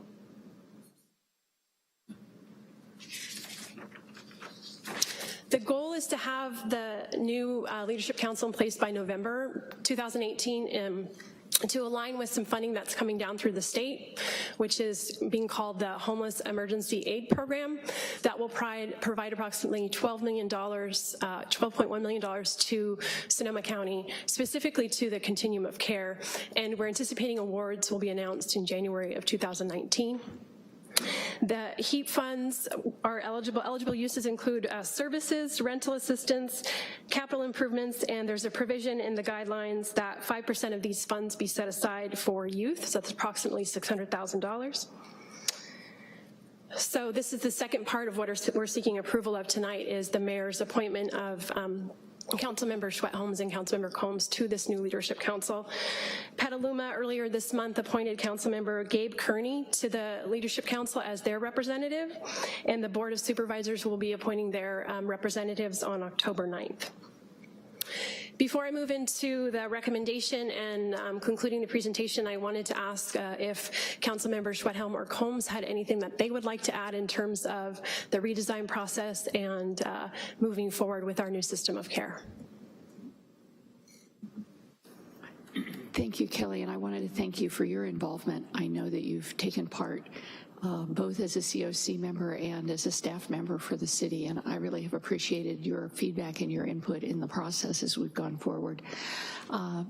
We have a number of people involved here. I see Jenny Lynn also is present from Catholic Charities. This is a big lift for our community. We have had a scattered system for managing homeless services, and I think we have had difficulty in knowing who is going to be responsible, whose job is it to take care of homeless services. And I think that we are establishing a board where as Truman would say, the buck stops here. A board that will speak for what services are being provided and also express what is needed. And excuse me, I missed you. I really want to appreciate the work that the previous COC has been doing, and I know that they will greatly inform the work as we go forward. I understand that that it will continue to be with Margaret, and I thank you very much also for being willing to carry forward with this. This is such a difficult topic. There aren't easy answers. There isn't enough funding resources. And I hope that by making a more streamlined, efficient system for dealing with concerns through this Leadership Council and this TAC, that we can see some significant progress toward our goal, and a unanimous goal, which is functionally zero homelessness. So thank you. And I appreciate that, Council Member. I am going to ask that we do statements after we do questions and public comment. So before I come to Council Member Schwedhelm, are there any questions or anything you wanted to add on? I'll save the comments for after. Two questions I had. One, in the HEAP funding, the $12.1 million, there's some specific language that needs to be included to meet the criteria that the state has established. Since I believe we declared our state of homeless emergency before the HEAP created their language, is our language consistent with what is required to receive this funding? It is. I sent a resolution to the state reps for this program and confirmed that our shelter crisis declaration that we made in August 2016 meets their requirements. Great, thank you. And then the second thing is the money, again, the HEAP money goes to the entitled jurisdictions if they've declared the emergency. I know the county has done that. What's the status of the city of Petaluma, or do you know if they have an intention of declaring a state of emergency? Michael is reporting to me that the city of Petaluma is planning to do that in November. Okay. I don't know about the other cities throughout the county yet. Well, my understanding, you have to be one of the 3 entitled jurisdictions. There's only the 3 of us. The reason I was asking that, because as we start developing strategies, if they hadn't declared that emergency, then I believe it kind of changes the allocation, because my understanding is that funding could not go to a jurisdiction that did not declare that emergency. So thanks for clarifying that. I will have some comments at the end, but I'll save that. Of course. Councilor, are there any other questions? Read the recommendation. Councilmember Oliveris, go ahead. Thank you, Vice Mayor. This is questions on the entire package now. Thank you. And thank you for those that were involved in this process. It is a good change and a much needed change. My question is, as the transition occurs, will there be a process for community awareness on what this change is and what does it mean as far as our continued efforts to reduce homelessness in not just Santa Rosa, but Sonoma County?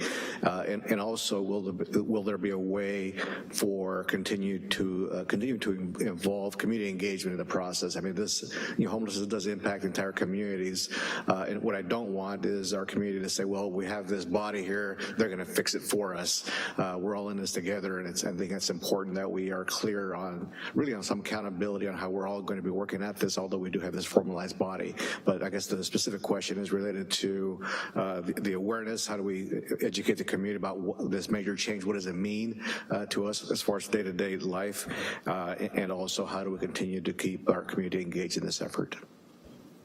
So the CDC is working on next steps, including the application process for the TAC, and that will include a broad representation of our community. But definitely there's going to be, as part of that, and I don't have the detail this evening, there will be a lot of information going out to the community about this new system of care, rebranding, messaging, what the vision is, what the goals are, strategic plan especially. And in terms of opportunities to engage the community, as far as I know, we'll be continuing the quarterly continuum of care meetings that we've had for many years, where anybody is welcome to come to those meetings and participate. Thank you. Similarly, along those same lines, what really struck me from the report was how many times it used the phrase defragmented, that we're trying to defragment our system. But there are different policy shifts that we have from the county. For example, we've discussed at length the safe parking program. We've discussed sanctioned encampments. We've discussed rapid rehousing, programs that we fund, they fund, or that we choose not to do, they choose to do. Is the intent of this group to, in the future, our budget discussions will be about how much are we putting into this group, and will we still have specific input into policies, for example, safe parking? Will we still be discussing that as a policy at a city level, or will all of that policy making follow the funding through this entity as well? That is certainly a topic of discussion for the policymakers. As we've envisioned it at this stage, is this new leadership body would be informing you on decisions made for the continuum of care, which may help you decide on those types of policy actions as a city council, and likewise a board of supervisors or a city of Petaluma. That's where the conversation's been so far. So just to be clear, even making this shift, if we were to make this shift and approve this structure, we'd still have to have a future conversation about whether policies around homeless services were driven at this board level, or if each individual city still was able to have the fragmented system, so to speak. Yes, you still have to have that conversation. Great, thank you so much. We have a couple of cards on this. I'm going to begin with Dwayne DeWitt, followed by Catherine Jurek. Mr. DeWitt appears to have left the building. Ms. Jurek, followed by Anita LaFollette.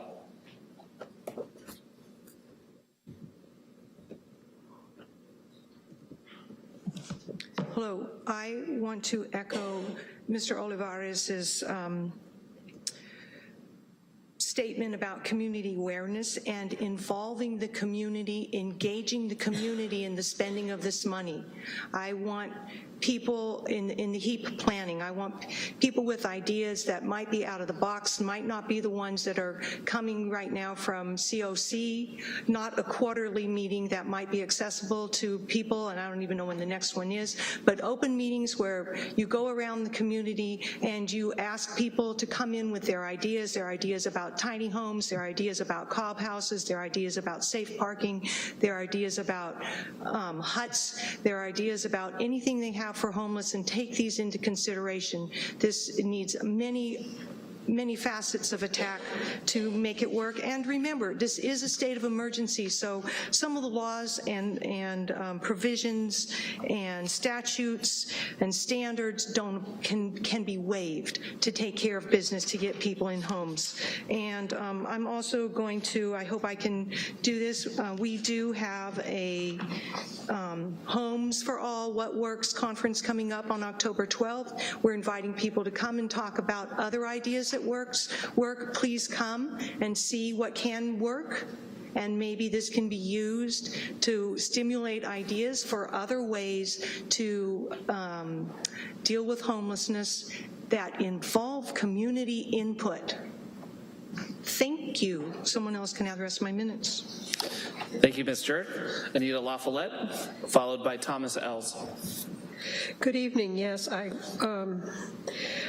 wanted to say that this redesign of the situation of CDC looks to me like kind of a corporate takeover. I mean, behind closed doors, somebody's deciding who's going to be on the committee to direct this funds, I guess because it's $12 million. So it does look like there are a lot of backdoor meetings. Obviously, I'm not included on the committee, even though I've been involved with homeless action and working with homeless people for over 3 years now. I was never invited to even talk about who was going to be on the committee. And I really think you ought to have people on the committee who are homeless. Yes, if you don't have homeless people on a committee, you don't have anyone on the committee that understands what that lady just told you, what it's like to live in a car and find a place to sleep behind a bush. You haven't got anything even remotely in your ideas about how that is. So I wanted to, no, homeless action was not included also. And I want to remind you that CDC did, in fact, condone an encampment called Camp Michaela. It got a little big. That's because there are a lot of people out there that need places to sleep. So I want to recommend that you go with the CDC and stop having all this finagling, because there's $12 million out there. And again, I want to remind you that what they're going to do with the money is build a lot more apartment complexes like the ones down the street that can't be rented for $1,600 a month. And why can't we use HUD? Here I am back on that subject. Why the people cannot use HUD. And the last lady that came to our meeting, she had gone to the HMIS and been recorded, and they told her to go out and find some season of sharing funding. I don't know why they're supposed to do that, right? But she's running all over town trying to find funding so she can get in a place to live to have surgery on her throat. Now, this is a dire need for someone to have a living situation. So yes, all these things need to be considered in this meeting with these people who are behind closed doors making a lot of political decisions that look very, very unethical. Thank you, Ms. La Follette. Mr. Els.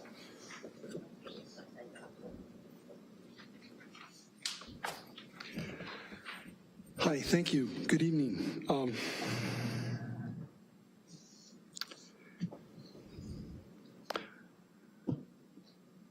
Some might say that this has been a rather sudden event of the adjustment to continuum of care. It has taken a period of time. There has been some time and some consultation about it. It is a bit abrupt, and some people had some sensitive feelings about that. More than we're here, some particular people. I hope that this will be good. I hope that it needs input. It needs observation. It needs your good heart to be a part of it for it to be good at all. Any change can be either bad or good. It depends on what we make of it. And we hope that this can be functional and effective for the good. I know that it would help to have more community input. I know that that's an issue that Homeless Action would like to see in general on the specifics. Generally on the specifics of the solutions, whether they're administered somewhat in an ad hoc way by city or whatever, but that there be community input as to what they want in their particular area. Hopefully, according to the state planning code, that they can't have NIMBY activities going on there, but with regard to shelter things. There's a implementation group of the Healthcare for the Homeless Collaborative, which has been in existence for quite some time, and at that we've discussed these things, and Annie Nickel is a great representative on the National Healthcare for the Homeless Collaborative board, and very involved in all these things. She has mentioned, and forgive me if I speak for her here, that it's really required to change from the housing first model a little bit to have a sober environment, because what's happening is people who are sober can't go into the environment. So let's say it's a person who's suffering from a medical condition and they need to get housing, they need to get staged, if you will, to get to some housing so that they can get that medical treatment, whether it's surgery on their throat or any other kind of stuff. There are many people are in line for that. And they may have triggers with regard to their other issues and maybe have addiction issues and so on. And if they go currently into Sam Jones or something else that's a housing first, where all these people are, if they were in a different place, it might be different, or in many places it might be different, but in being in one place, it's a real problem and they get triggered and they can't be there. They absolutely can't be there. So they can't get ready for their surgery, so they can't get the surgery. They can't even be prepared to where they can be stable. So there are a lot of these things that need to be looked at. And thank you, and it's your heart that we need. Thank you. I'm going to bring it back to the council. Ms. Kuykendall, there was a question about involvement of someone who is homeless in the leadership group. I do believe that there is a requirement that one of the permanent seats is somebody who is currently or has been homeless within the last 5 years. Is that correct? You are correct, and I didn't provide that detail on this slide. So the 4 members from the Technical Advisory Committee, one of those will include a person with lived experience and or currently experienced homelessness, or as you said, within the last 5 years. Great. Councilor, are there any additional questions? Mr. Sawyer, I'm going to, I'll come back for comments. Yeah, go for it. One other thing to clarify, are the COC meetings open to the public? Yes, they are. The board meetings and the quarterly membership meetings are open to the public. Have they always been open to the public? The quarterly, yes, and the board meetings, that has changed recently in the last year or so to be open to the public. And what about, has there been the discussion, the decision made about the future TAC? Will those meetings be open to the public? That I don't know, but I can look into it and let you know. And again, who's eligible to apply to be a member of the Technical Advisory Committee? It's a really broad representation. I have that information in the, give me one sec, in the redesign plan or the white paper that's attached to the staff report, just to give you an idea of who will be seeking to apply to the TAC. Give me just one sec. Or if you maybe even just say, where could members of the public find out if they're eligible in some of those? Right, yeah, so the CDC is going to be coordinating that process as the lead agency for the continuum of care. They're in the process of doing that. It should be out in the next couple weeks. I imagine Michael will post it up on the continuum of care listserv, which is far reaching to just about anybody who's involved in this issue in Sonoma County. Great, thank you. As a follow-up to that, do you think that we could have a link to that posted somewhere on our internet system? Absolutely. Thank you. Thank you. Really fast, so this is going to require 2 motions, is that correct? Yes, that's correct. So, Councilmember Sawyer, let's go ahead and put the first motion on the table. Can I ask a question just before I'm curious, this is actually part of what the Vice Mayor alluded to. Is it your expectation that given the regional nature of homelessness in Sonoma County, and of course, especially in Santa Rosa being the largest city, that this body, the various pieces of this body will be answering some of the questions that that have been posed to the council over a fairly long period of time, dealing with them in a broader environment with this body, issues that we've been brought up tonight. So I don't want to refer to it as a clearinghouse, but clearly some of the questions, many of the questions, if not all of those questions that have been posed to this council and recommendations would be vetted in this other environment. Is that the expectation? That's my understanding, Councilmember Sawyer, and that body would be making recommendations, and then we would be bringing those back to our individual bodies. Does that make sense? It does, and with, of course, the city and the individual cities always have the opportunity to make policy for their own city. But I think that the reduction of the fragmentation would be, certainly desirable. So I look forward to their work. Yeah, Councilmember Sawyer, what I would add is it gives the legislative body the opportunity to decide for itself whether it wants to align with other policies. And so we are just getting off the ground with the redesign, but there will be more deeper work on the subject of homelessness, especially from the Technical Advisory Committee to inform those decisions, which then come back to the City Council, how might we want to align our contracts or not. Same with the Board of Soups. That's a deeper answer than I provided the Vice Mayor earlier. Thank you. And is the Vice Mayor interested in a motion at this point? Yes. All right, thank you. I have 2 motions. We'll go take them one by one. Motion number 1 is to approve the redesign plan and formation of the Leadership Council and Technical Advisory Committee of the new Sonoma County Homeless System of Care, the U.S. Department of Housing and Urban Development mandated continuum of care program for Sonoma County. Second. Is there any discussion or comments that people would like to make? Council member. Well, thank you, Vice Mayor. So I just want to make some comments about the process, and I really do appreciate the CDC staff and the city staff that helped us through here. And one of the things, there's almost several months, if not a year process, struggling with that concept. We need the perfect system. And there's like 43 different COCs throughout the state of California, and I want to say they're all different, but there's not one, this is the golden model across the nation. We even talked about the state of New Jersey, who's got a COC that ended, and they got to functional zero, but it's a different dynamics in Camden. I think it was Camden, New Jersey. So that's one thing I want to emphasize for the members of the public may not have been there. There is no perfect system, in my opinion.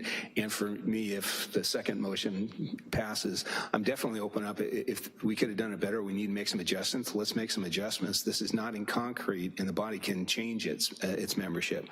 But one of the big things for me, why I was really a supporter of this 9-person, especially with 5 electeds, it's the funding streams. Right now, each of those entitled jurisdictions have consolidated plans, have representation on COCs, and have housing authorities. Previously, we didn't talk to each other. I know the county's got their one consolidated plan, the city of Santa Rosa does, and it's not consistent. And again, where I'm really optimistic, there's a lot of different things. You take cannabis. Cannabis in feds, it's illegal. At the state, it's illegal. The county monitors it one way, the city another way. And it's confusing for those in the industry. We have an opportunity now for our homeless system of care where HUD is saying housing first. The state of California in 2019 will mandate housing first. The county has gone in the same direction, and we in 2016 have said that. Can you imagine the possibilities, what can be achieved if we have that consistent funding? And to Councilmember Sawyer's question is, this body could do whatever they want. We don't have to fund housing first models, but for me, we have this opportunity. Well, why wouldn't we want to do that in evidence-based methodologies where we're letting the data decide our decisions and drive our decisions?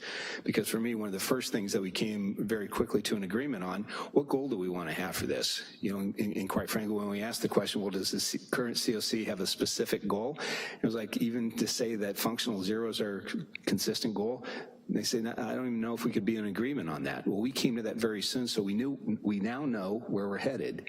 And for I as one, if I'm one of the 9, it's like we're going to fund things that are going to help us get to functional zero. It's not about the bureaucracy or the organizations. It's about the clients we're trying to serve, and we're trying to end homelessness, just not manage it. So I'm very supportive of this. As Councilmember Combs said, this is going to be a heavy lift. Our work is just beginning, and we are going to be very interested into the public input and what other people across the nation are doing, because if this was an easy thing to fix, we would have done it long ago. And again, the solution is simple, it's housing, but how we get there is the complicated part. So I'm very excited about going in this direction. Councilmember Olivares. Thank you, Vice Mayor. Very well said, Councilmember Schwedhelm. Imagine the possibilities. I think we can all imagine what things can be as we continue to move down this path. I'm excited about this, that we're all going in the same direction, having a plan, having goals, having evidence-based practices, measured outcomes. There's so many things that we talk about day to day that really tie to this. And best of all, what I see here too is less finger pointing. I see more shared accountability and responsibility to get things done and do it the right way with housing first. And I think this also it's more than just about the policies that we're setting. I think if you look at the attachment with the leadership plan, and they talked about the homeless census and surveys, I think it really is a moral imperative when you look at some of these things, that we do need to do what we can to keep the people in their homes and do what we can to end homelessness, not just here in Sonoma County, but throughout the state and across the nation. I think we are a great nation and a great state, and I think we are in a position to really look at how we can start establishing a model for others to copy. And again, we give them everything they need to do it. But I think this is a big step, a bold step, and I fully support this. So thank you.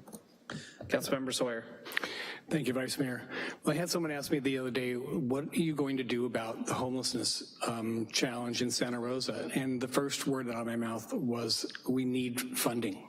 And this, when I saw this item on the agenda, and the all-important funding is coming forward. I mean, you can have all the ideas we want in the world, but without that funding, especially in our financial situation that the city finds itself in, that was such a major challenge. But I think with that regional cooperation, which is all important, and patience, I know that's a really difficult piece to try to access as patients right now, because we've been dealing with this for a long time, and there are people in a great deal of pain and misery. But we have vision, and the community engagement and having determination will help us get through this. And again, I look very much forward to assuming that we have the votes tonight, and it sounds like we do, that we'll be being able to take all of that together and with that funding move forward and get some solutions accomplished. Thank you, Mr. Sawyer. Council, your votes.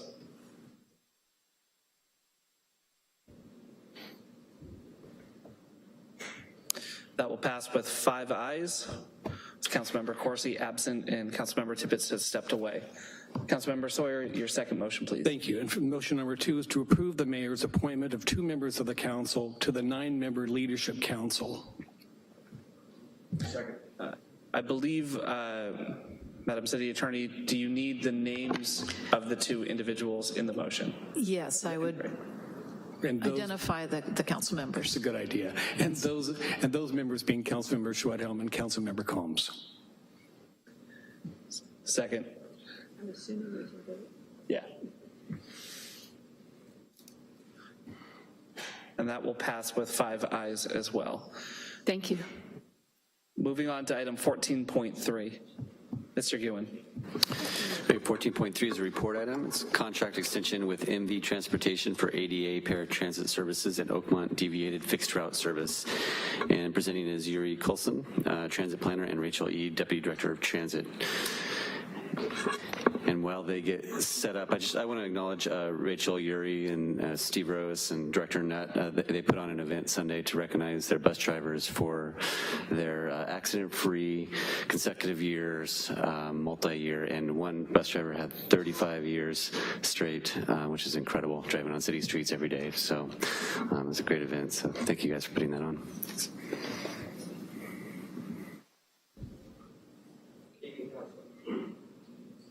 Coslin, Transit Planner. Thank you. For the Transit Division within Transportation and Public Works. We're before you today seeking your award of a contract extension with MV Transportation.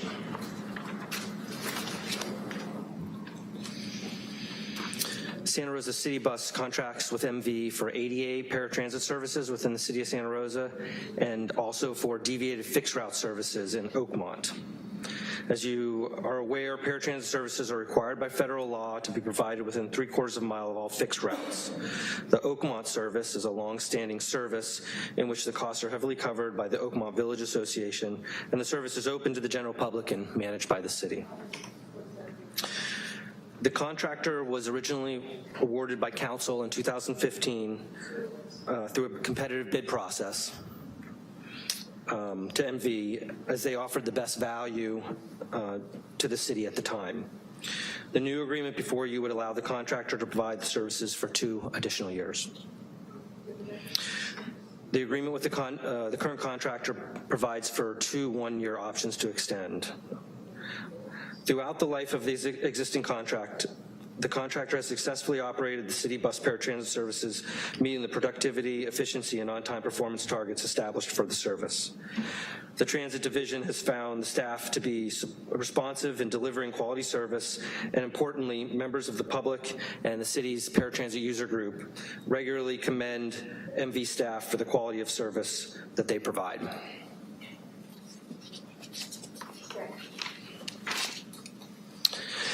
MV approached the city to renegotiate pricing for option years in order to make employee wages and benefits more competitive, thus addressing ongoing recruitment and retention challenges that they were facing. City staff's main goal in bringing council a 90-day extension was to ensure city staff completed our due diligence on this matter. In June 2018, earlier this year, Council approved a 90-day extension to the MV contract agreement to enable transit staff to conduct further market research and negotiate with the contractor. Staff has brought Council a contract extension for 2 years that staff believe is in the best interest of the city and the riders that rely on the service.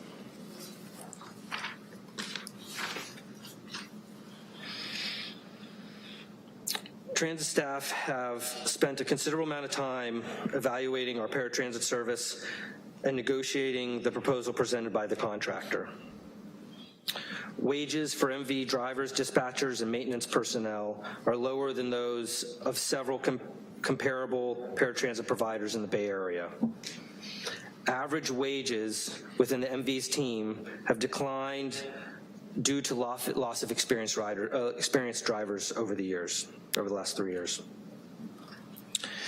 During this contract period from 2015 to date, city bus operators comparably have increased their starting wage to about $23 an hour, whereas our paratransit drivers have had a stagnant wage of $15.50 an hour. Some specific examples of the difficulty with recruitment and retention that MV is experiencing.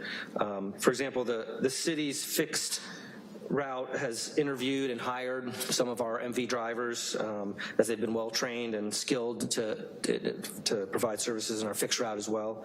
And MV has experienced that many Bay Area employers hire some of their most experienced paratransit drivers and mechanics.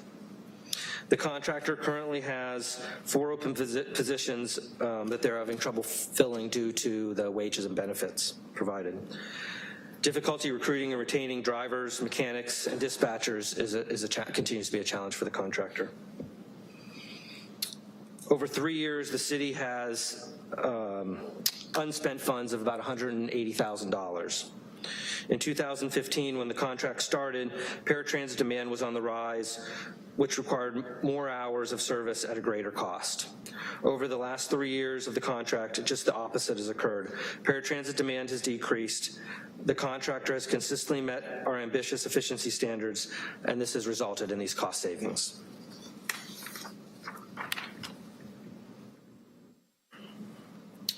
After the due diligence and negotiation with MV, staff is recommending exercising option years to extend the contract with MV through September 2020. This results in increasing the compensation payable to the contractor by $2.7 million over a 2-year period.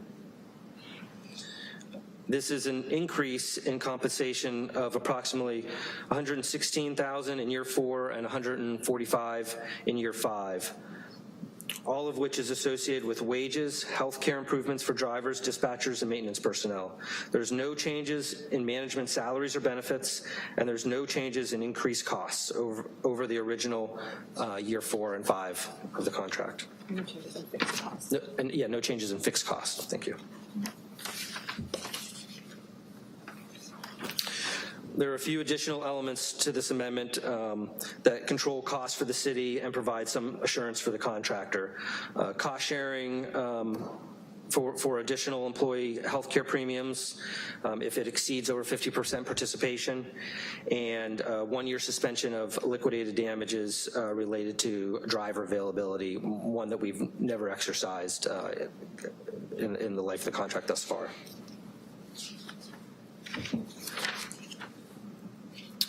In summary, this contract before you maintains paratransit service as required by the Americans with Disability Act for individuals living with a disability, and also maintains the Oakmont deviated fixed route service serving the Oakmont community. It maintains current quality of service to the public and provides for improved wages and benefits for drivers, dispatchers, and maintenance personnel only. And to the end that it addresses ongoing recruitment and retention issues that the contractor is facing. In closing, it is recommended by the Transportation and Public Works Department that the Council, by resolution, approve the Second Amendment to Professional Services Agreement with MV Transportation Incorporated. 2, number 1, extend the contract for delivery of ADA paratransit service and deviated fixed route service through June 2020. 2, increase the compensation payable to the contractor under the agreement by $2.7 million. 3, suspend a specific liquidated damage provision during year 4 only. And 4, provide for sharing the cost of MV Transportation's increased contribution to employees' healthcare premiums over a specific threshold of employee participation. Thank you, and I am prepared to answer any of your questions that the council may have on this matter. Also available to answer questions is the Transit Division's Deputy Director, Rachel Ead, as well as representatives from MV, the contractor. Council, are there any questions? Councilmember Combs. Thank you, and thank you for the thorough report. I have a question about the flexibility of the contract in terms of the ability to include or increase stops or include other routes. If we have the ability to establish a similar service as the service in Oakmont and other areas of the city, do we have that kind of flexibility within the contract we're looking at? I would say we would need to confer with the city attorney's office on that, but my expectation is because this was bid specifically for the ADA paratransit service and the Oakmont deviated fixed route, that any additional service of that nature would probably be a separate RFP process. Okay, so I have folks from a particular manufactured home park living community that it seemed to be appropriate to include them in the Oakmont fixed route service, because Oakmont fixed route often comes in along Highway 12 and provides services in that general area, and those folks are somewhat unhappy with having lost their regular bus route stop. Is that the kind of thing that we would have to renegotiate, or would that be? I think you're one of the communities along Highway 12 that we're aware of is the Santa Rosa Village community. And yes, they're very vocal. We have, part of the Oakmont service is that once a day that service provides a shopping trip into Santa Rosa. And we did work with them. So they do have, there's, I believe, 2 days a week that we do serve that community because the service we didn't have to redo a route. It's an open to the public service. It was simply adding a stop. Yes, and we've done that. Could you send me that information, because the last time I was there, they did not know they had that absolutely, service. absolutely. And I would like to make sure they understand that that is available to them. Absolutely. Thank you. The other one, of course, is a senior living facility that I believe is called either Vintage or Vanguard. It's off of Petaluma Hill Road, I think. And it's a senior facility where individuals are having difficulty walking to the appropriate stop that's at the end of the road. So if we could make sure that we're providing services for those two areas, or that it's within the concept of our contract that we could provide those, I'd appreciate it. One thing I'll just note related to some of those challenges, and thank you for bringing that one to our attention, we can follow up, is, I think we're in a process now looking at, we've had about a year and a half of experience with the new fixed route system, and we're looking to the future and some of the alternatives. We have different ways to deliver transit and paratransit services with some more flexible tools, including, the TNC type real-time dispatch models. And so I think we'll have an opportunity to discuss with council in the future, perhaps implementing some different types of service models that could provide additional coverage for folks who are having difficulty getting to the fixed route network. My experience so far in talking with seniors is that while they are eligible for ADA paratransit services, they are hesitant to so label themselves. This is maybe not appropriate for them to not recognize that they're avoiding what might be seen as a stigma. And I think it's inappropriate to view having a disability as a stigma, but we have seniors who are refusing so to self-identify. And so I have some concern about how we make it so that seniors feel comfortable using the paratransit system by simply making it a universally designed system rather than specifying ADA. And I would suggest that we come back at a later date and talk about those more global issues, because what's on the agenda today is simply the amendment of this contract. I just was concerned about making sure that we had the ability within the contract to have a future conversation. We can have a future conversation. Thank you. Any other questions, council? Mr. Sawyer? Thank you, Vice Mayor. Excuse me, I'm curious about the funding, and I know that the Transit Department has had its share of funding challenges over the years. With this increase, and being that we are dependent, and the general fund is not affected today, and we are dependent on the state and federal funding for its operation, how sustainable do you feel these sources of funding would be, and what kind of situation could we find ourselves in having to support this contract if we did not have the same level of state and federal funding that we expect? Sure. The funding for this service comes from both federal 5307 formula funds that are a fairly stable source of funds, as well as state Transportation Development Act funds, which go up and down with gas tax or a sales tax on fuel. So overall, they're stable sources of funding, and I'll just comment that, you know, we've budgeted very conservatively for paratransit service over the last several years. Based on the lower cost we've experienced, we actually reduced the budget in the current fiscal year 18-19 by about $50,000 for paratransit. Even with that reduction, we still have enough budget and funding behind it to support this increase. We have had our share of financial challenges. We ended fiscal 17-18 in a stronger position than we expected. We still have a ways to go to really reach a sustainable funding point, but we have a plan to do that. And so I feel confident that we have a financial strategy to absorb this increase and be able to sustain it. And ultimately, it relates to service quality, excuse me. And I think it's a good investment in the sustainability of our overall system in terms of the level of service quality, and we have a funding strategy to continue to support it. Excellent. Thank you very much. Seeing no other questions, I don't have any cards. Mr. Tibbetts.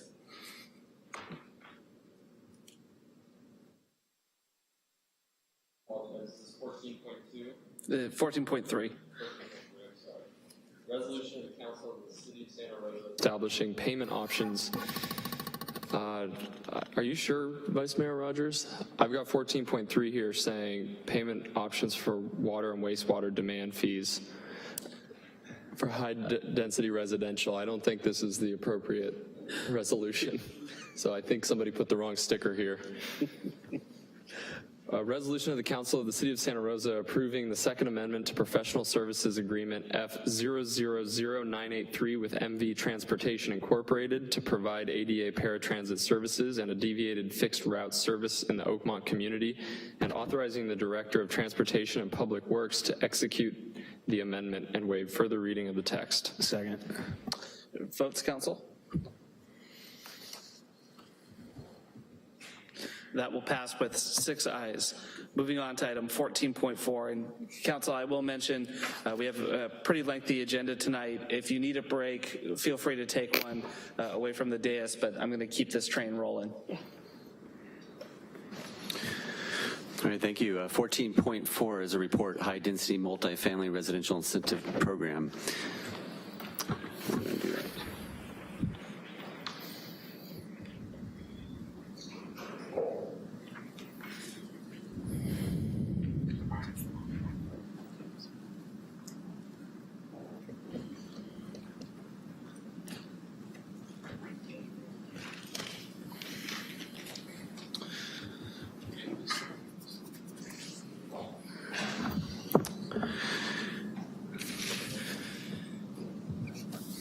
And with me is Kevin Finney with Kaiser Marston. They were brought on board to help do a peer review and an analysis of the program that we're proposing tonight. So I'll let him say a few words as we get near the end of the presentation. He's also here to answer questions, and we also have staff in the audience, both from water and from planning, economic development, planning, and different departments, building, to answer questions as well as needed. So what we have before you tonight is a goal to try to identify a solution to what we've been talking about for a couple years now, which is our housing need in Santa Rosa. I think you've seen this chart before. Basically, what our production of housing has been over the past few years, what we need, what our arena numbers state, and all what we're trying to achieve, and then also obviously the rebuild through the fire. So we have a task ahead of us. We are working on all fronts to try to address the housing need across the board, both in the rebuild, but also building new homes in different locations, different styles, all affordability levels. The focus tonight is downtown. The City Council made downtown housing a council priority. That is one of the primary bases for what we're bringing you tonight. The downtown is defined in two different ways. One in this downtown station area specific plan, which is on the upper left-hand side, which is shown by the black dashed line, essentially a half-mile radius from transit hubs, which is Smart Station, and also the bus transit center. The other boundary we have is on the lower right-hand side, which is in the general plan, which is the downtown boundary. The only difference there is a section to the east towards Brookwood. In the downtown station area plan update, we're recommending that we include that section of up to Brookwood so that the general plan and the specific plan are consistent with each other. So as I mentioned downtown tonight, when I mentioned the word downtown, I'm describing both of these maps. So again, the only difference is the section from E Street to Brookwood.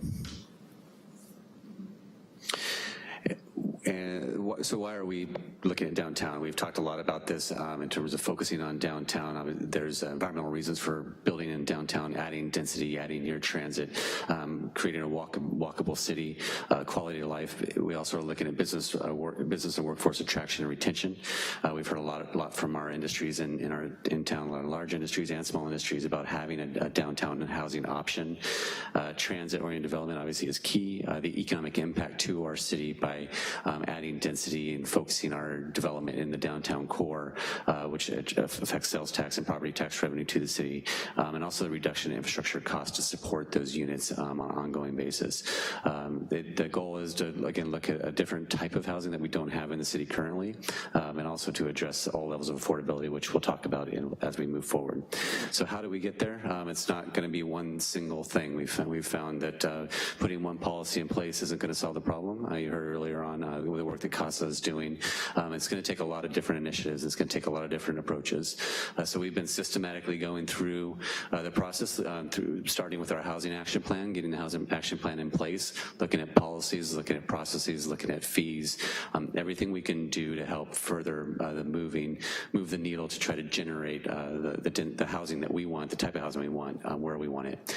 So what this picture depicts is essentially what we're trying to do. So putting the puzzle pieces together, the political will, the permitting process, fees, property, city property, incentives, affordable housing, CEQA, infrastructures, all of those are key to developing the type of housing that we need and to get that housing we want to see.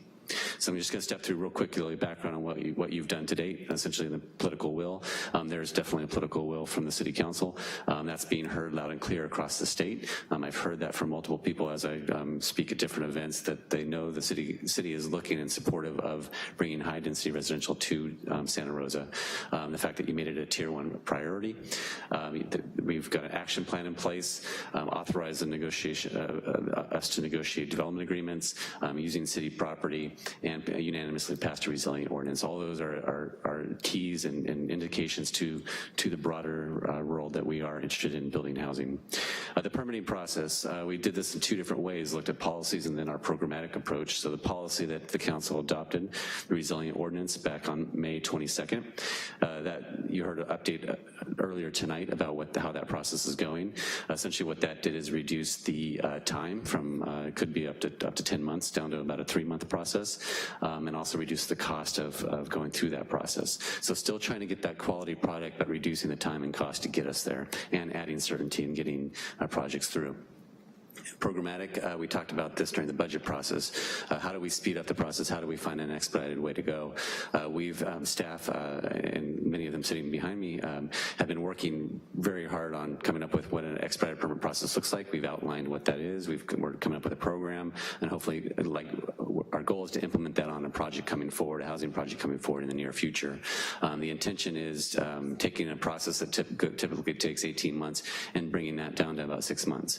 And that's going to take all the departments in the city coming together with the design engineers, the architects, the owner, and working together as partners just to work through the building permit process, agree, make corrections, and get those things built. So that's, we're dedicated to moving that forward, and we're working on, we're looking forward to seeing the first one come through. CEQA is another big issue that comes up. A lot of times we hear, well, CEQA is going to stop the project. We can't do a project because of CEQA. Well, the city has taken the proactive approach of putting a specific plan in place in the downtown, that area that we talked about before. So we do have a CEQA document coverage for the downtown, and we currently have CEQA analysis and infrastructure analysis and water supply analysis for up to 10 stories in the core, down to 7 stories, and then 5 stories on the edges. So that's in place now.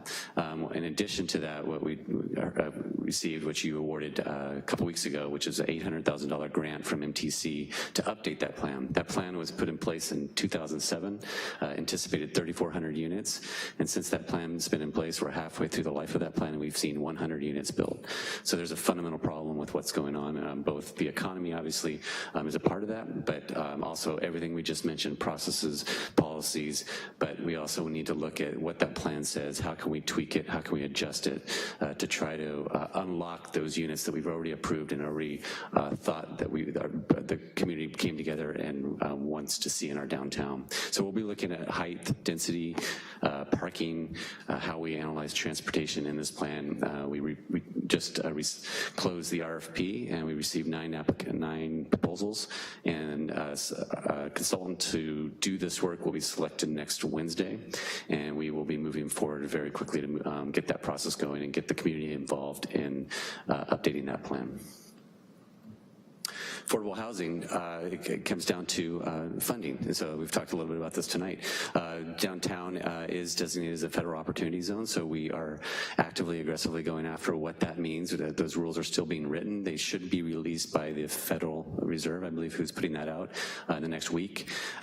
We are tracking that very closely to understand what that means, how we can position ourselves to attract investors to partner with developers to actually build the units in Santa Rosa. There's plenty of these around the state, so we have to set ourselves apart, and everything that I've talked about up to now is really part of what's going to set us apart from other communities in California.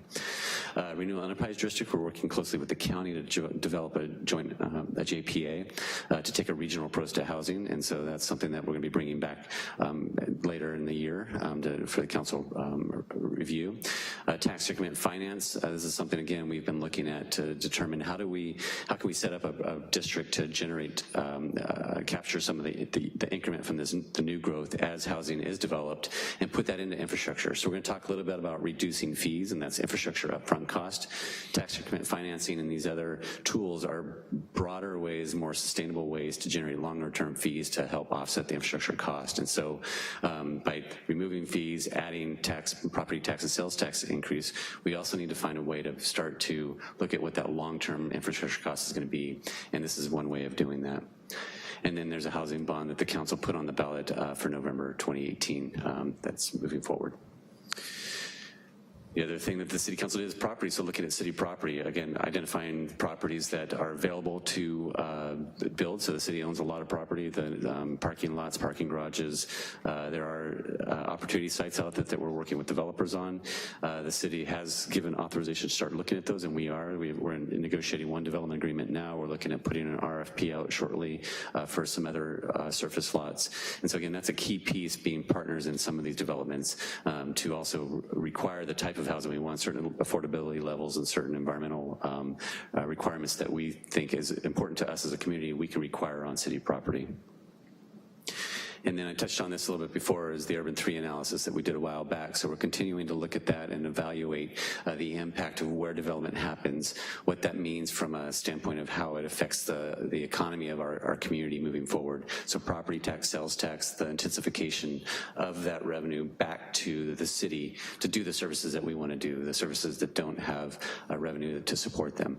And so again, another reason why we're focusing on the downtown. Which brings us to fees. And so fees is one of the last puzzle pieces I think that we're trying to put together. So we're bringing this forward tonight. Just some background, typical downtown project for a multifamily home in the downtown. The impact fees would be about $29,000. And what impact fees are, just as a reminder, the impact fees are fees that you pay when you build a new unit for the impact of those residents to the system. And the impacts are a variety of ways, both capital facility fees, capital facility fees are transportation, connectivity, bike and ped infrastructure. Park impact fees obviously go to developing new park assets. Water and wastewater demand fees, those are fees that go to the Water and Wastewater Enterprise Fund to help with the infrastructure to make sure it's sized right, the treatment plant sized right, and the disposal capacity is there for those new residents. The housing allocation fee goes into the Affordable Housing Fund, so that's already been adjusted to reflect the fact that these units will be smaller and more affordable by design. We'll talk a little bit later about an incentive to try to get more of those built rather than the fee being paid. So we need both. We need the revenue, but we also want to see some units actually be built as part of projects. The school district fee collects those fees. Those are fees that we can't control. Those are set by the school district, and then all other fees for construction of the project. So that's essentially what we're looking at. So tonight what we're bringing forward is about a little over 75% of this, the capital facilities fees, the park fees, and the water and wastewater fees. That we'll talk about those and a solution to how we address that. And before I do that, the program essentially, and the way I like to couch it is it's a program to reduce and defer and encourage affordable housing for impact fees, and we'll talk about how we do all three of those. The criteria for being eligible for this project, the way we looked at this is that it has to be within the boundaries that we talked about before, those two boundaries, the downtown boundary on both the specific plan and the general plan. In zoning that allows 7 to 10 stories, which is CD 7 and CD 10, the recommendation is require at least 3 of those floors dedicated to residential use. So a lot of times what we see is a podium structure with parking and commercial on the first floor, and then 3 residential floors. So essentially you get to a 4-story building with 3 residential. So we would require that we at least 3 residential floors, you have at least 3 residential floors in that zoning to be eligible for this program. And then everywhere else in the boundary, which are all these other zonings, which is CD5, TVM, TVR, R318, and R330, those have different height limits up to about 5, and some have 7 stories. But those, you would need at least 2 stories of residential to be eligible for the program. So essentially it steps down based on the allowable height you can put in. And then the last one is, this is temporary. This is a pilot. This is a trial. We're going to see if this works. But we want to set a deadline. We want to encourage action. We don't want to just have a policy on the books that sits there. And so what we've done is said that you have to break ground before August 31st, 2023, which means you have to get a foundation permit. So if you're fairly long in the process, you're not just talking about it or having an approval on paper. That's not what we want to see. So to step through what this looks like, the policy is just a little graphic to try to depict what this is. I could walk through it. If you just look at the gray on the bottom, the parking commercial, I'm just going to assume that the first floor there's no residential on the first floor. There's a parking structure and some commercial activity on the first floor. This is where 7 and 10-story buildings are allowed. So the first 3 floors would pay the normal fees, which is about $13,167, and that's just CFF and parks. So I'm not talking about water or all those other fees, just the CFF and parks at this point. So for the first 3 floors, you would pay that normal fee, $13,167 for every single door in that building. The minute you add another floor, that floor would be exempt from those fees, and any floor above that would be exempt. So essentially what that does is you start to amortize that dollar amount per door over over that fee. So by the time, if you get up to, say, a 7-story building, you're paying about half the fee. So it drops from $13,000 a door to $6,000 a door. So those fees, and you start to add that up, if you have 100 to 200, 300 units in a building, that adds up fairly quickly. So that's the intent, is to try to bring that per door cost down, encourage people to add additional units, add density, and not do the bare minimum of a 3 or 4-story building in the downtown core. We only have so much land we have to use, and we want to encourage people to make the most of it. And we need the housing stock to satisfy our housing need. So to shift outside of the downtown core to lower levels, essentially what we do is the same concept, only require the first 2 floors. So then if you do a 4-story building or a 5-story building, the incentive is slightly larger because you have less capacity to go higher. So essentially it would be half the fee at a 5-story building for a somewhere outside of the downtown core. The other thing I want to mention too, and we'll talk about this here in a minute on the affordability. Let me go through this first and I'll add to this. That's for a market rate project. What we're trying, again, like I said, we want to add another layer, another incentive to encourage people to build affordable units with their project. So what we've done is added a fee specifically for affordable housing.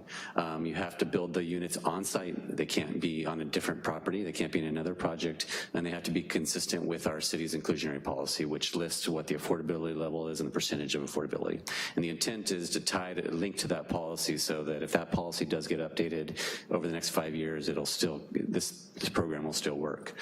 So the incentive would be that you shift from the fee schedule that we have now to just, it'd be a flat $2 per square foot for park fees and $2 per square foot for capital fees. So it's essentially testing out another concept that we've wanted to test out for some time, which is a square foot approach to units. So since this is a pilot, we wanted to look at a couple different things, see what worked, what didn't, and then we can try to modify as we move forward. So again, assuming average size of an 800 square foot affordable inclusionary project, it would go down from $13,000 to $3,000 a door. So it really acknowledges the fact that somebody is stepping up and putting an affordable unit under contract, and we're coming to the table with them on that to make sure that happens. So this is just an example of what that looks like. So again, same as before as we showed for the market rate, but with the affordable housing mix in there. So if, for instance, if did per our policy, did all the inclusionary per our policy at a 7-story building, you could get that fee down to $1,600 a door, which has a big impact on the overall cost of a project penciling with affordable units. This slide essentially summarizes everything I just said, and I put this in here just for reference, so if people were to take this PowerPoint or slide, they could go through the table. Essentially it's broken down in 2 different sections, the market rate incentives of the first couple slides I talked about, and the second section is the affordable projects, and this is also in the staff report as well, so it's just in the presentation for reference for people, and if we have questions as we go forward. The next slide is to illustrate the difference between downtown, where we have allowable higher, have units or zoning that allows taller buildings, and all other areas. Just to give you a sense that if you compare a 5-story in the area where you can do a 7 and 10-story, you're only essentially getting a 25% break on the fees. But if you're doing 5-story outside of that area where there's a lower height limit, you get a higher return, essentially a 50% break on those fees. So that's just to illustrate that we are trying to accommodate the fact that it's not, one size does not fit all. So the final piece of this is the water and wastewater. So the water and wastewater fees are a big piece of the overall impact fee, and you saw that in the earlier pie chart. A lot of the feedback we got early on over the past couple years that I've been doing this is that the fees in the construction loan is a problem, and sometimes that causes problems with lending and an ability to get a project to move forward. And so what we looked at is how do we move that fee. We're keeping this fee intact, but we want to move move that fee out of the construction loan. And so we're giving people two different options. You can move it outside of the occupancy, past occupancy, up to 6 months or until you're 75% occupied. The concept there is that you're generating revenue, you have people in there, it's outside of your capital construction financing, you're into permanent financing, and that's a different discussion. And hopefully it will be easier for people to have that, make those work. The other option is to enter into a 5-year payment plan with interest, similar to what we did for the restaurant program back a few years ago. It's been more than a few years ago. But the concept is there are some criteria with that. So it depends on the developer, it depends on the finance, depends on how that project wants to move forward, on what option that they want to pick. But again, because this is a pilot, because this is a trial, and it's a limited term, we wanted to put a couple options out there to see what works, what doesn't, and where we find the issues. Kaiser Marston, again, in their peer review and an analysis of this, looked at what the deferral of the funding does. It does two things. One, it allows movement of the fund in the capital stack on where it's paid, which hopefully will help move projects forward. But it also has an overall incentive, an estimate of about $1,700, and Kevin can explain that if there's questions on that. So those are the elements of this program. Again, it's a reduction of CFF and park fees. It's a deferral of water and sewer fees. It's a extra incentive and testing out of square footage for affordable housing. And we are looking forward to putting this piece into place, and hopefully this, along with everything else that the council's put in place, hopefully we see some building here soon. So before we move on and conclude, I want to give Kevin a minute to just give an overview of the work they did to take a look at this and the analysis you did to evaluate the program. Right, well, thank you, David. My name is Kevin Feeney, Kaiser Marston Associates. Kaiser Marston has a long history of advising public sector clients on real estate and land use issues. We performed an analysis, in addition to the peer review of the fee program, we performed an analysis of the impact of the proposed incentives on development feasibility in the downtown. That analysis can be found in attachment 2 of the staff report. That analysis looks at a range of building types, densities, heights, and the conclusion is that the fee incentives are both helpful and necessary for spurring development downtown. Fees, like David said, are one piece of the puzzle. There's many other factors that will determine whether a project is going to be built in the near term, but this is an important one, and it's a step in the right direction. I'm happy to answer any other questions on our technical analysis or the fee estimate above during the course of this discussion. Thank you. So with that, I'd be happy to answer. We take some questions, and the recommendation is to adopt this. We do have 3 resolutions. There's a resolution for the park impact fees, there's a resolution for the CFF, and then there's a water and wastewater fee resolution. So 3 as we move forward in the motion. Great, thank you, Mr. Hewen. So I just wanted to make sure I'm clear.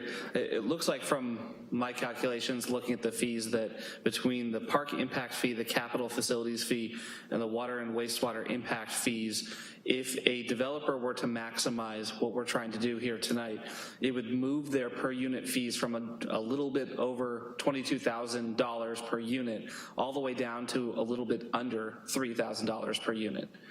So that would be for the CFF and parks. The water and sewer fees would still be paid, they would just be deferred. Correct. So yeah. I'm talking about during development. Correct. Specific during development. Correct. Great.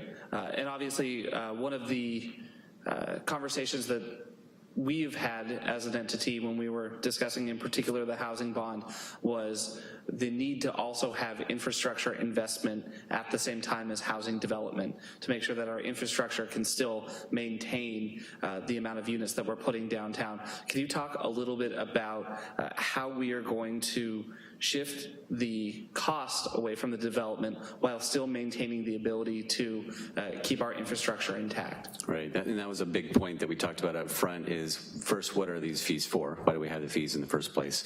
They are impact fees, so they're are for new and expansion of services. So if, again, for parks, adding new parks, expanding park services.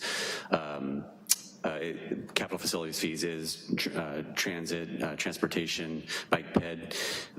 Those are important elements, especially when you're adding individuals living in a location. We have to have park facilities, we have to have connectivity and transportation networks. So one of the approaches we did, and the clarification too, is these are for new and expansion. We can't use these fees for ongoing staff or maintenance or those type of fees. So these are really new and a different type of funding. So what we did is approach in two ways. We had conversations obviously with the Parks Department and the TPW and water. We're looking for how do we offset that. Part of that is, like I talked about, a different funding source. We talked about impact fees earlier this year when we did the impact fee update, and the concept being is the need is very large in terms of what fee is needed. A development, we wouldn't see any development if we charged that whole fee, so what we end up doing is right-sizing that based on what's feasible. So we still have a gap to close for our infrastructure needs. And so regardless of us changing this fee, we still need to find new funding for infrastructure. So the TIF, tax increment finances, is a tool that we're aggressively approaching and looking at other ways to bring money to the table. The other thing is the rationale for collecting for 3 stories in the downtown core and 2 stories on the outside was to collect fees to make sure that there still was a revenue source coming in. Fee revenue that we're not seeing now, really wouldn't see if nothing got built, but because we have residents coming, we want to make sure we capture some of that and bring that back in. And so another element to this ordinance is that the park fees collected in this area stay in that area to try to and make sure that people that, as we develop housing and a community of people living downtown, we start to use revenue to generate urban park settings and gathering places for people. So it's something we're gonna have to keep an eye on. Again, this is 5 years, it's a limited term. It's really to kickstart and jumpstart the construction of housing units.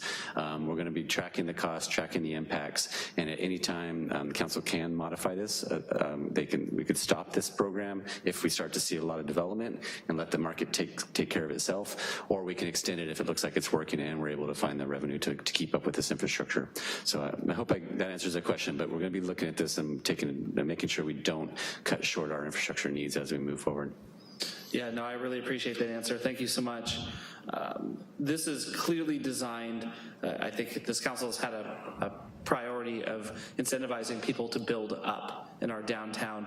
Clearly this is designed to do that, not necessarily to maximize units. And what I mean by that is, if an individual were to build a 5-story versus a 6-story, but still has the same amount of units, right, it incentivizes the 6-story to be built rather than the 5. Is there anything in here that would incentivize a developer to maximize the amount of units they could produce per level while we're incentivizing building up as well?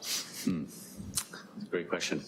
I think what we're seeing right now, and if I understand your question correctly, we're seeing the market trying to figure out what size units we need to have in our downtown core. So we saw a project come through earlier, 420 Mendo, that had some very small studio apartments, and they did maximize the number of units on that property.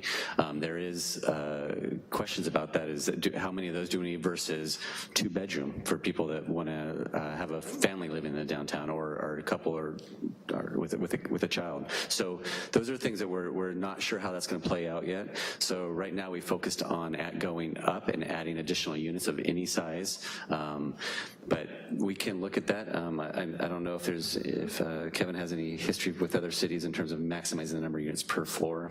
I would just add that I think the incentive isn't large enough that a developer is going to reconfigure their entire unit mix.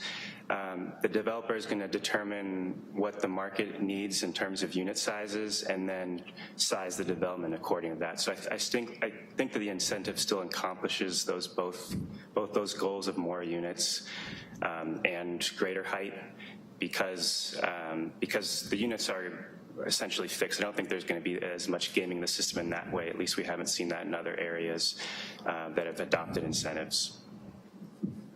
Thank you. And I think to that end, when we do a review of this down the road, I think the per square foot might also help us to sort of answer that question. Really just want to say thank you to staff for working on this and for continuing to be creative about ways we can get development downtown. Council, other questions? Councilmember Tibbetts. Thank you, Vice Mayor. Director Guin, or I should say Assistant City Manager Guin, what is the interest rate that you mentioned on the fee deferral program? I don't know if you know that yet or not, or if it's to be determined, but I was just curious.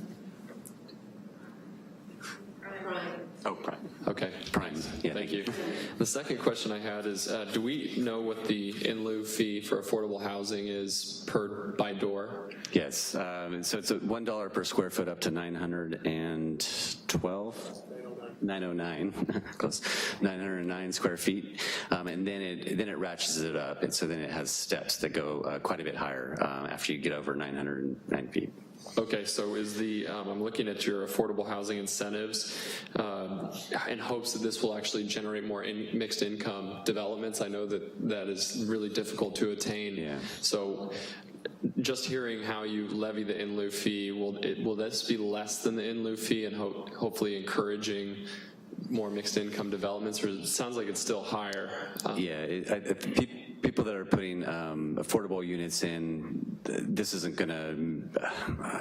will help, I think, encourage more conversations about that and look at it, because essentially what it does is it applies to the whole building. So if you were to do those units, you get benefit for the whole building. So people are really gonna have to look at those numbers and make some decisions. But what we're hoping to do is make people stop, pause, and run those numbers to see if they can pull it off and to build those units.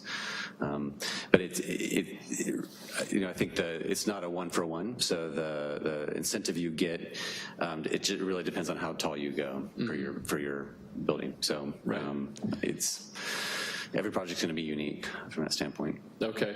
Well, I'll get my comment out of the way for later, if that's all right. I just want to tell you I enthusiastically support what you've created here, and thank you so much. In the last 2 years, I've really heard two things from the building community trying to help us with the housing crisis, and that is time and cost predictability, but also fees. And in particular, I think this is really emblematic of how well you and your department are out there listening to people. And the other one that I heard a lot about was fee deferrals, and not just deferment until you've built the thing, but until it's been occupied.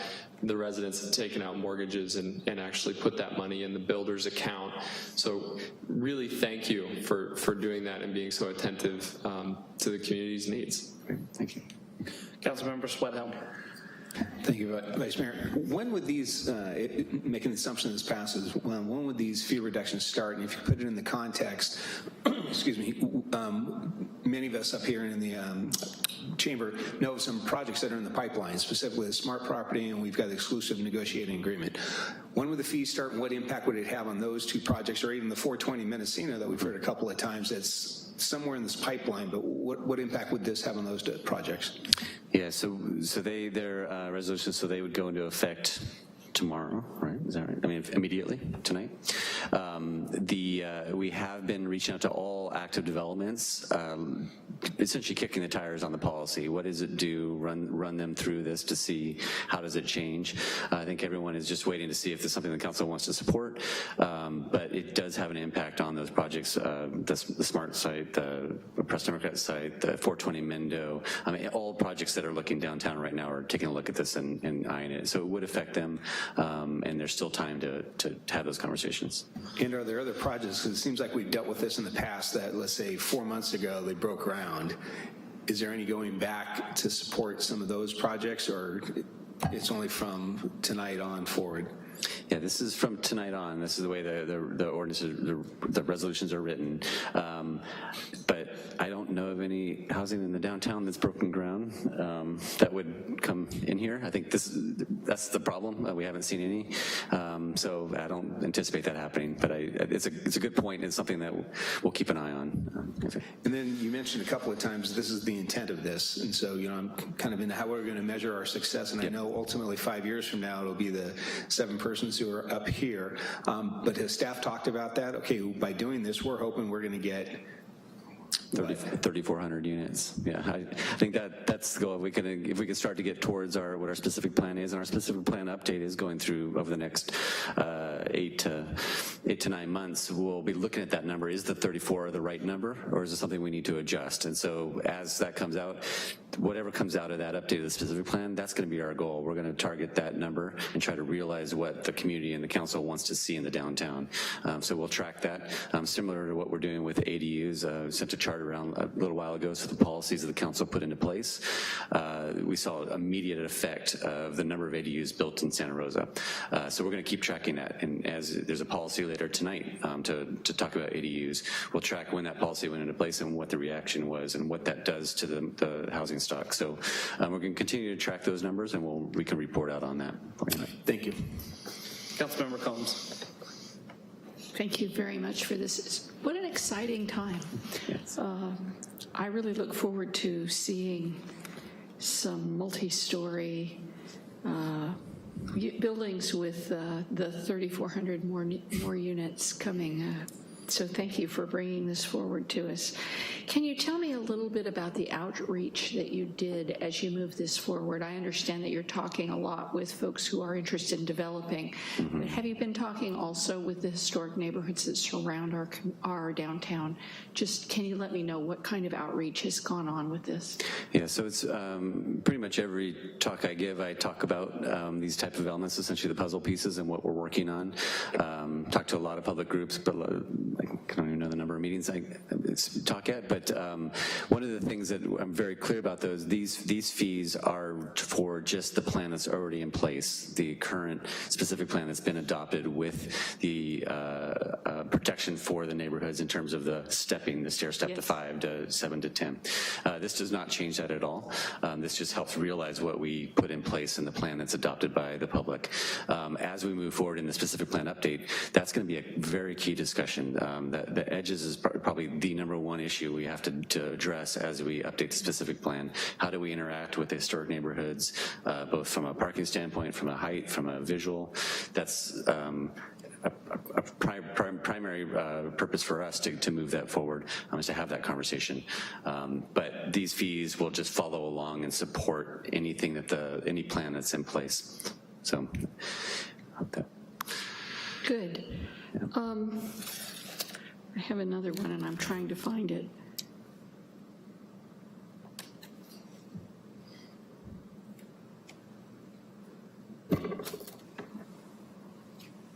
I'm going to ask you to come back to me because I seem to have turned the page. Not a problem. Thank you. Council members. All right, we'll go on to public comment, and we'll come back to you, Councilmember Combs. Dwayne DeWitt, followed by Mr. Carrillo. Hello, my name is Dwayne DeWitt. I'm from the Sonoma County Housing Advocacy Group. I wanted to thank the staff for adopting some of the recommendations we've made for close to 20 years. I have with me tonight General Plan Santa Rosa 2020, published in June 2002. At that time, the Housing Advocacy Group had been advocating for very high density zoning. It hasn't been put in yet, and I'm hoping that you'll go with a stipulation that very high density is going to be allowable and that there's no upper limit on how many units somebody wants to put in. If they want to pay for it, they should be able to get it. I really believe that what's really important, though, is that you clarify and verify, that you request the affordable units be built first, and that there are any violations of the contract that is signed, there be punishment in a sense, not just incentives, and the punishment be sure, swift, and harsh. I say this because back at the turn of the century, there was a developer that came down here and he was able to get a project through saying that he was going to make sure there was multifamily apartments, affordable housing built in his development out in southwest Santa Rosa called Bellevue Ranch. It didn't occur. It was sloughed off onto the taxpayers, and that person laughed all the way to the bank. So we need to have you folks be looking to watch out for us. I would suggest that you end the in lieu fee altogether and make sure that all the affordable housing is required to be built in the project on site. Then you get it done and you know it's been done. With that in mind, once these nice units are built, people will need their parks. Please don't cut the park impact fee. Right now, the park impact fee goes into a big pot, and it's used anywhere in the city, because I've asked to have the park impact fees for Southwest Santa Rosa just be used over there, but when you ended the Southwest area impact fees, that didn't get allowed. So essentially right now, it's going to be harder for the places that are underparked to have parks. And this new project here is essentially going to make it even more difficult to get parks. So I'm sure that that small little amount of money is not going to be a deal breaker for someone that comes in and talks about a multi-million-dollar development. Last but not least, I would hope you put up the map of downtown again and look that it reaches over into Roseland to Roberts Avenue. And you folks should be looking at that right now as an opportunity site and working with the county, which has gotten funding from the US EPA to do brownfields redevelopment and to help there along Roberts Avenue. That's a big opportunity. Last but not least, the residential units that you have used in commercial, end that. Get those back into residential units for free. Thank you. Thank you so much, Mr. DeWitt. Mr. Carrillo, followed by Peter Rumble. Great, thank you, Mr. Acting Mayor, members of the council. It's really unfortunate that more Santa Rosans aren't here this evening, because I think they would really be proud of the City Council's efforts to address the crises that we have here around housing. Staff has done a tremendous job of navigating the challenges of providing the tools and policies for the council to ensure that we can look at what the major factors that drive good housing development. We know that time, certainty, and cost are major drivers of good housing development. And not one of these aspects can either make or break a project, but when combined together suitably, they can have a significant impact on how good housing development can occur in our community. We can begin to start making the incremental progress to determine and support what the city has already identified through your housing action plan to be housing positive. It's exciting to see all the factors in play for downtown. I think when you talk to seniors, when you talk to young workers, young professionals, they're excited about the opportunities to live in the downtown core. What you also see is a desire and the recognition that restaurants and shops will do well when we can have people that live near them as well. So the cross dynamic here, I think, couldn't be any better to move policies like these to help not only streamline, but to help inspire development that has otherwise been dormant or has been at a standstill. Rising rents, prices, together with low housing production, have contributed to the severe housing shortage that we are experiencing, not only for working people, for low-income families, but for many members of this community. And I do believe that the incentives that are being proposed by staff to the council today can assist once again in inspiring development that has otherwise been dormant.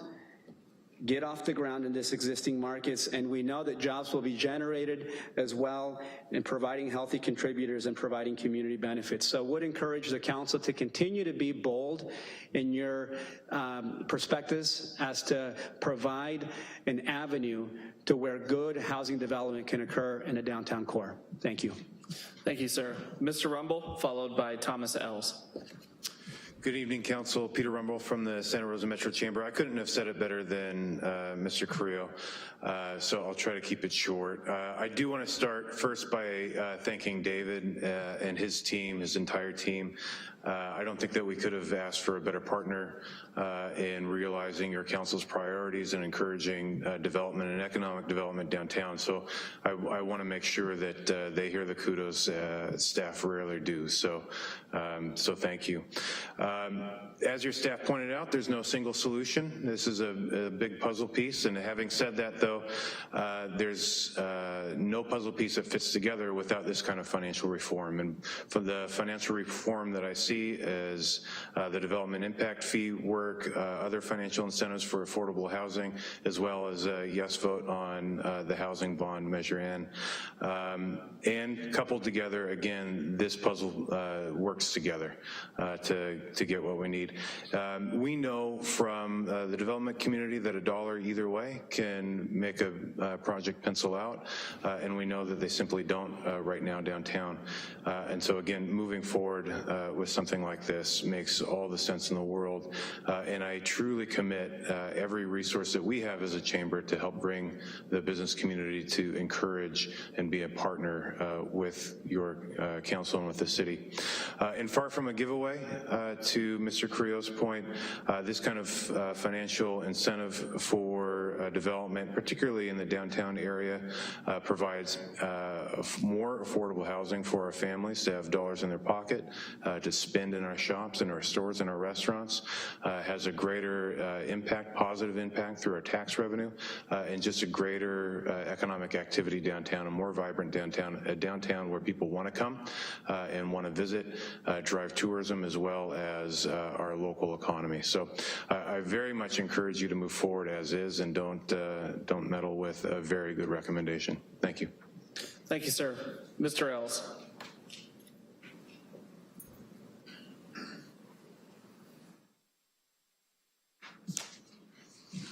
Hi, thank you, Council, and to the staff for developing these programs that have been a long time in coming and recommended. Certainly, I believe, before 2000 and incorporated at that time in 2000.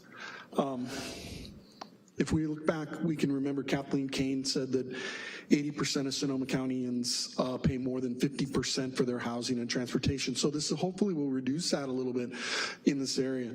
Affordable by design can be a problem in that you have very with fairly significant rents, and there's no cap on that. So affordability within there, affordability in terms of actual covenants and contracts is very important. There's another way to look at that would be to encourage other types of housing ownership. Some of those are cooperative housing, intentional housing, and mutual housing. So they're different forms, and if we could encourage that, then you have actual single-family ownership within the type of housing stock that you have. It's just a different type of building. And it's very important in terms of ongoing relationships in the community that the people have a stake, because if they're just renters in these places, the actual building owner of apartment type complexes really actually pays all the taxes, claims all the representation, and disenfranchises those people, whether they're minorities or low income or seniors. They're going to be disenfranchised. Looking at other ways to actually own those properties then changes that. They have a stake. They vote. They're involved in the community. It's very important. The other thing I would say is, what happened in 2000 with the development of the housing that was here, instead of senior housing, they ended up dealing with all kinds of other housing, and there were not jobs developed associated with those. And then there were let's still build the houses, and we'll have no income loans for those. They don't have to have income to those phantom loans and everything like that. Sure, we'll build the houses, and then we'll just sell them the house and the loan. Who cares about it?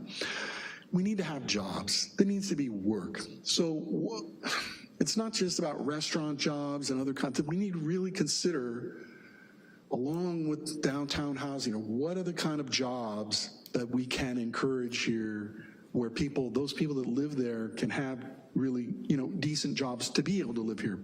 One way to do that, again, is to have seniors, and then you can have seniors with all kinds of amenities that they need, whether that's hospitals or every other kind of thing. But essentially, you have to be able to have the senior share and the jobs. Thank you.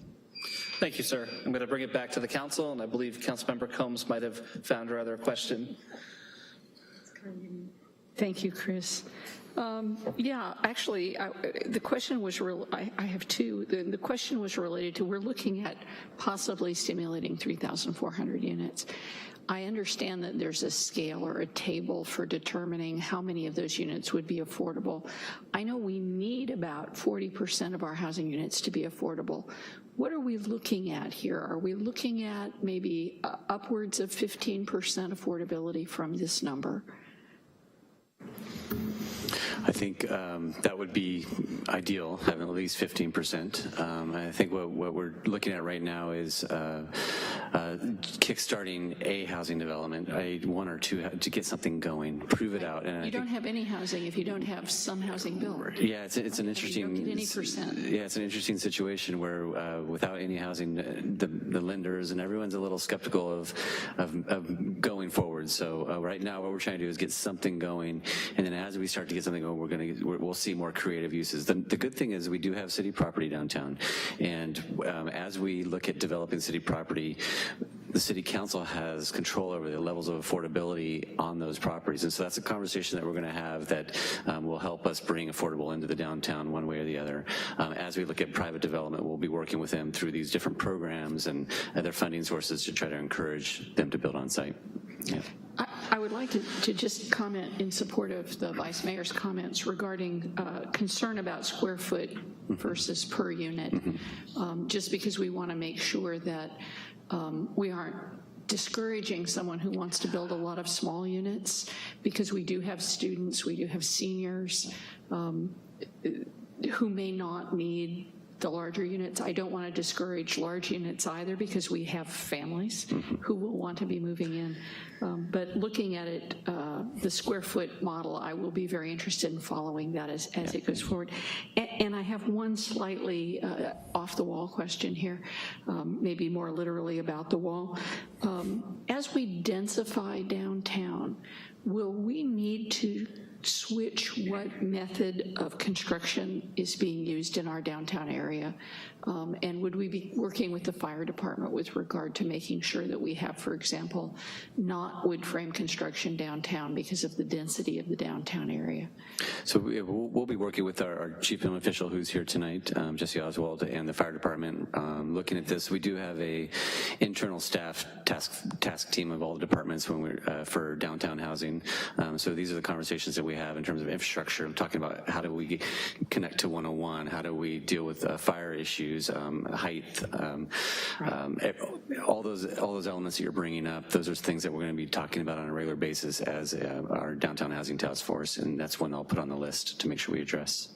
Okay, and I want to thank you again for showing the housing need as it is, as opposed to how much we're actually building, and appreciate this as a solution.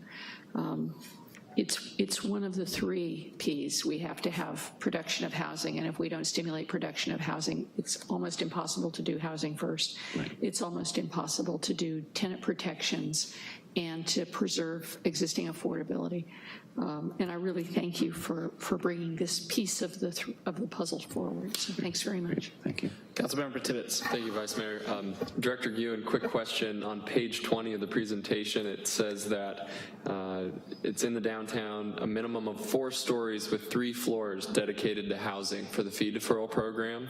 But when I looked at the resolution, it says, and I'll read it. It looks like they're not. Yeah, I apologize. This slide did not get updated. Okay. So the resolution is correct on that. It's 2 stories, correct. Yeah. Great, thank you. Thank you. And Councilmember, I believe you have this item, so if you'd like to put a motion on the table for us to discuss and then get comments from council members, that'd be great. Happily. Okay, I move a resolution of the Council of the City of Santa Rosa establishing payment options for water and wastewater demand fees for high-density residential within the downtown specific plan area, and waive further reading of the text. And I do believe we'll go through all 3 of these motions, but I'll take comments now. And I wanted to start by actually just asking you to move forward a couple of slides in the presentation. So I actually really liked this logo that was on here. I think it's a nice reminder of what this council is trying to do, turning downtown into uptown here in Santa Rosa. I just really wanted to echo some of the sentiments that were made in public comment.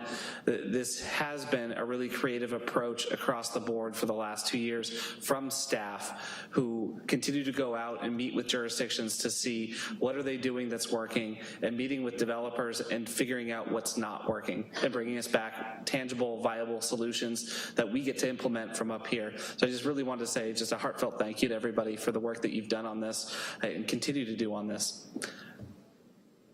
Councilmember Sawyer. Thank you, Mr. Vice Mayor.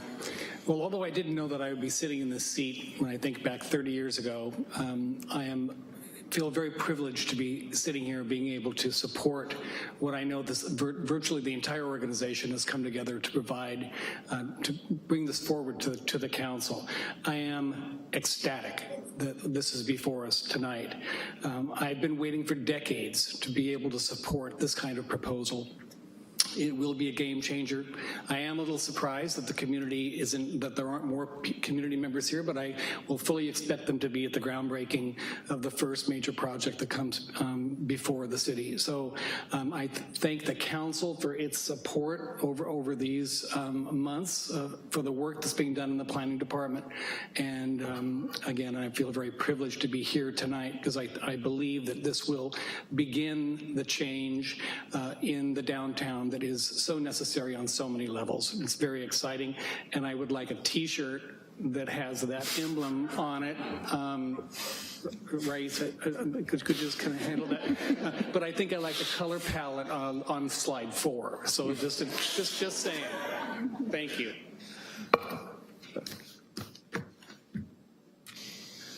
Councilmember Oliver. Yeah, what else can be said? This is an exciting time, and thank you to all the staff and yes, council support. Who would have thought that we'd be actually moving up? I think these are things that we probably dreamt about years ago, but they are reality today. I guess we can say that things are looking up for us all around, and I think this is a good thing, so thank you.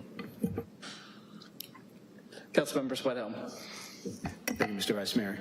Yeah, I just want to applaud the efforts of the entire team. You know, it's quite frankly, the whole 1,200 employees that the city employs that have helped this. And what I really like is that your department particularly isn't looking at the council goals as just mere suggestions. They're actually items of action, and it's very much appreciated by me.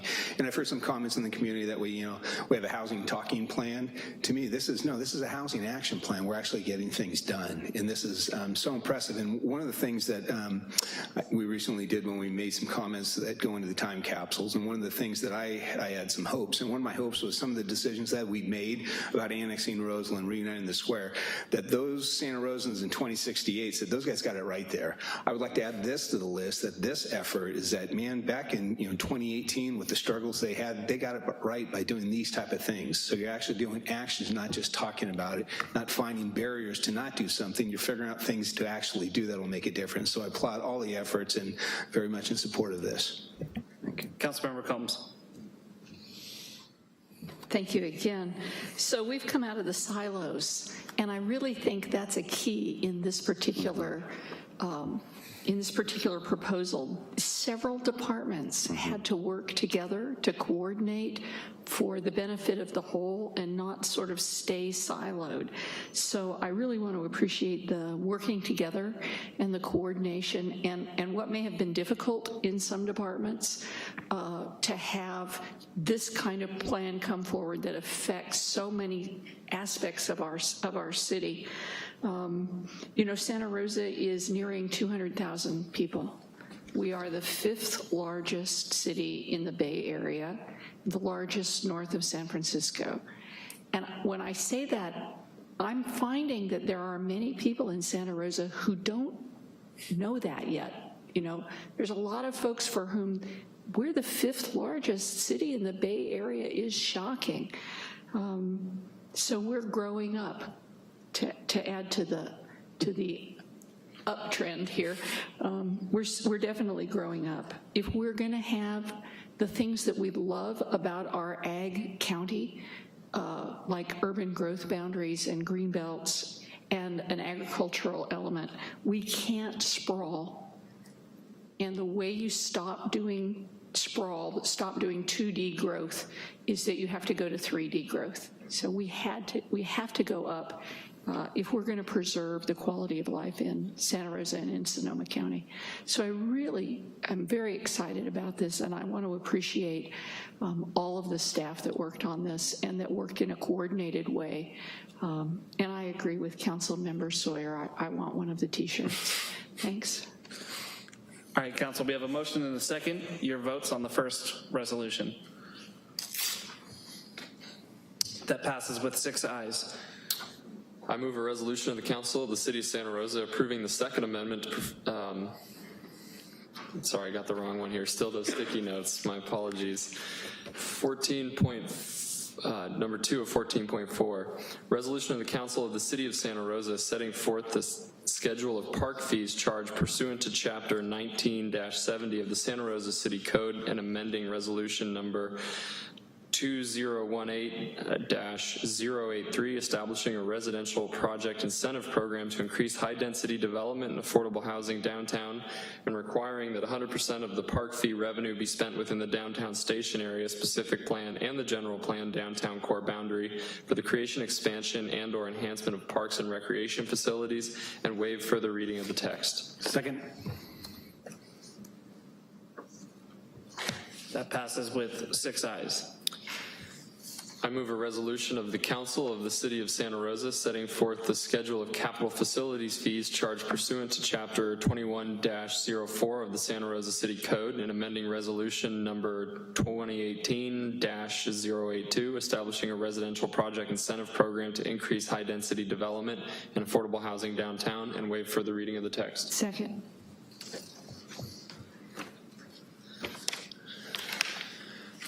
We forgot Councilmember Sawyer. Let's do that again. Almost got there. All right, I think that was all.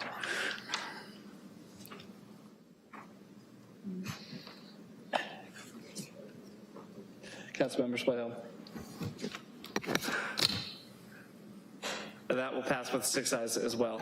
Thank you so much. We'll move on.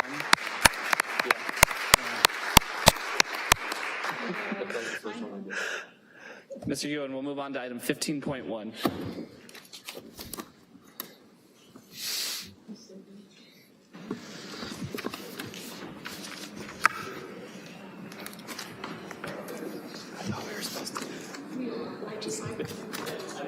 No, it was good. Hey, if homeless. Councilmember Combs over here setting a bad example for public comment. Great. Okay. Next item 15.1 is a public hearing, accessory dwelling unit utility connection fees, and presenting is Jessica Jones, supervising planner. Good evening, Vice Mayor Rogers and members of the council. The item before you is a zoning code text amendment to address the accessory dwelling unit section of the code specifically related to utility connection fees. The proposal is to add language to that section to no longer require utility connection fees for small ADUs or accessory dwelling units of 750 square feet or smaller. So a bit of background, as you will all remember, in October of 2016, the council adopted the Housing Action Plan. Included in that document is direction to achieve affordability by design with the goal of reducing barriers to second dwelling unit construction. Then in June of 17 and February of 18, the council adopted its top priorities, which included housing for all. And in December of this year, the council adopted the amendments to the zoning code related to accessory dwelling units, which included fee reductions. Those amendments to the accessory dwelling unit section were to address changes to state law and also to ease regulation for the construction of smaller units as directed by the Housing Action Plan. The fee reductions that were included as part of that process were to the capital facilities fees, parks, and southeast and southwest area impact fees. So the proposal this evening is, as I mentioned, to add language to the ordinance to no longer require water and wastewater connection fees for small ADUs of 750 square feet or less. One note of clarification is that the code already does address internal conversions of accessory dwelling units. They do not require a connection fee, but it does not address new detached units. So this would incentivize those smaller units, and the potential fee reduction would be approximately $7,300. So notification of this process was put in the Press Democrat. It was also emailed to the Community Advisory Board as well as the the Board of Public Utilities, and was posted at City Hall. The adoption of the proposed ordinance is exempt from the California Environmental Quality Act, as it would implement the government code sections that relate to accessory dwelling units. As you're well aware, zoning code amendments typically go before the Planning Commission prior to coming to City Council for recommendation to the Council. However, because the Commission does not have any authority to take action on city fees, it was determined that review and recommendation by the Planning Commission was not required. The other thing I want to mention is that the Board of Public Utilities also typically sees these types of fee changes related to water and sewer. We did take this item to the BPU last week as a staff report or staff briefing. They identified 2 items that they wanted the council to be aware of. One was a concern regarding reducing fees if there was no requirement that that unit actually be rented out. And then they also wanted to ensure that the council understood the fee reduction, which is the $7,300 that I mentioned. So with that, the Planning and Economic Development Department is recommending that the council adopt the proposed ordinance change. And I am here to answer questions, and we also have staff members from the Water Department here as well. Thank you, Ms. Jones. Councilor, are there any questions on this item? Councilmember Combs. Sorry. Thank you. I have 3 questions. One is, how do you tell an ADU from a duplex? So if somebody were to propose building a house with an ADU, they would get this break, but if they come forward and say they want to build a duplex, they don't get this break. So accessory dwelling units have specific requirements in the zoning code, and they have, I'd have to pull it up to get the specifics, but there are definitely differentiations between accessory dwelling units and a duplex. Okay, so it could be made clear in some way that an accessory dwelling unit is always built after the other house is built, or? You do have to, one requirement is that you do have to have a existing or building at the same time a single family dwelling in order to have an accessory dwelling unit. Okay.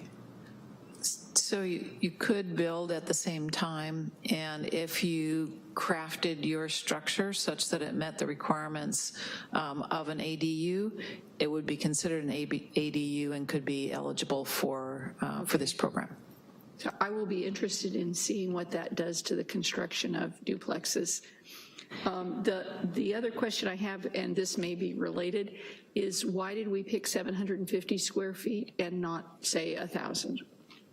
So 750 square feet was identified by the Planning Commission when the first round of amendments were coming through as kind of an affordable by design.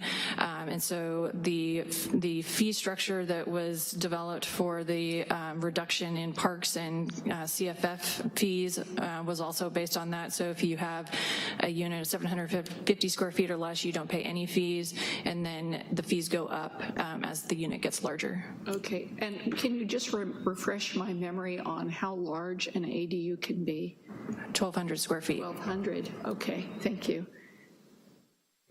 And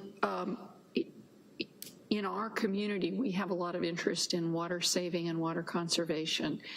Is there a mechanism to let the individuals who are in the ADU know how much they're using water without having metering? I'll have to defer to our water staff for that question. Is there maybe a sub-meter system or some mechanism that we can help them know how much water they're using separate from the main house? The way to measure water use is a water meter. While a water meter would not be required for a unit of 750 square feet or smaller now under this ordinance, it still is permitted, but there are additional costs associated with that. Ms. Zunino could address that. So would you just pay for having a meter as opposed to the hookup fees? You could choose to have a separate meter if you choose to do that, but you don't have to. It's not a requirement. Right. But there'll be opportunity as well, especially with the new metering system that we have, to make sure that we're watching for wasteful use or very high use or leaks. And then the way construction is done now, they'd be able to determine if the leak was coming from the ADU or if the leak was coming from the main house. You can use shutoff valves to determine if it's actually irrigation use where the problems are. And so we will still be just as active as we are now in our water use efficiency. Wonderful. Thank you very much. And again, thank you for bringing this forward. I'm really excited. We already have had a blossoming of ADUs. It'll be interesting to see how many more grow now. Thanks. So I received 2 questions from the community, and I don't think we can actually have a substantial debate on the policy of it today. But one in particular was about the covered parking requirement for ADUs. Do we have an opportunity to talk about that in the future? In the future, you'll have an opportunity to talk about that, yes. And how about also the VRBO shared economy conversation around ADUs as well? Yes, you could have an opportunity to speak of that in the future as well, but neither are on the agenda for tonight. That's sort of what I figured. We'll go to public comment. Mr. DeWitt, followed by Charles Metz. Thank you, sir. My name is Dwayne DeWitt. I'm from Roseland. I support this, and I'm glad you're going to do it.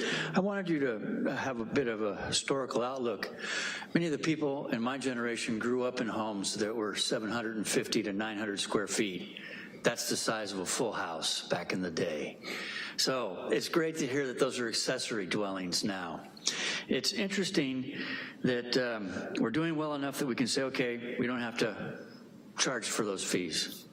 And I want us to keep that in mind, that now that we're setting this precedent, we could be doing something along the lines of saying, well, units that are 750 feet to 900 square feet that are affordable should always be able to get these kinds of waivers of these fees all throughout the city, not just on somebody else's parcel. Thank you very much for your time. Thank you, Mr. DeWitt. Mr. Metz, followed by Alima Silverman.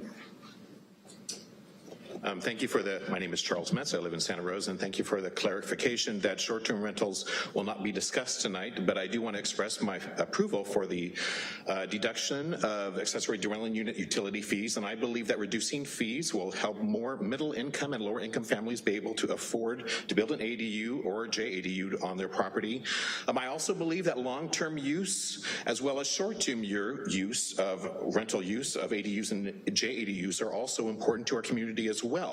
Right now, wineries in our community are ready to harvest their grapes, and many vintner students from all over the country are looking for inexpensive dwellings where they can stay on a short-term basis so they can do their internship.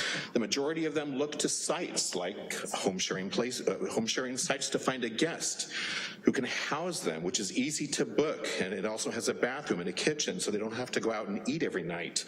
Since the city of Santa Rosa currently has a ban on ADUs and JADUs being rented less than 30 days, the remaining ones that are allowed to operate are harder and harder to find. And it's not only winery students who are seeking temporary housing right now. ADUs and JADUs also provide an economical housing option for many more normal short-term situations, such as traveling medical professionals, doctors, nurses, x-ray techs, which I've had in my home, seek lodging for less than 30 days. ADUs and JADUs are often less expensive and to equivalent lodging in a hotel. And it's easier and less expensive to book an ADU or JADU than to find a temporary apartment.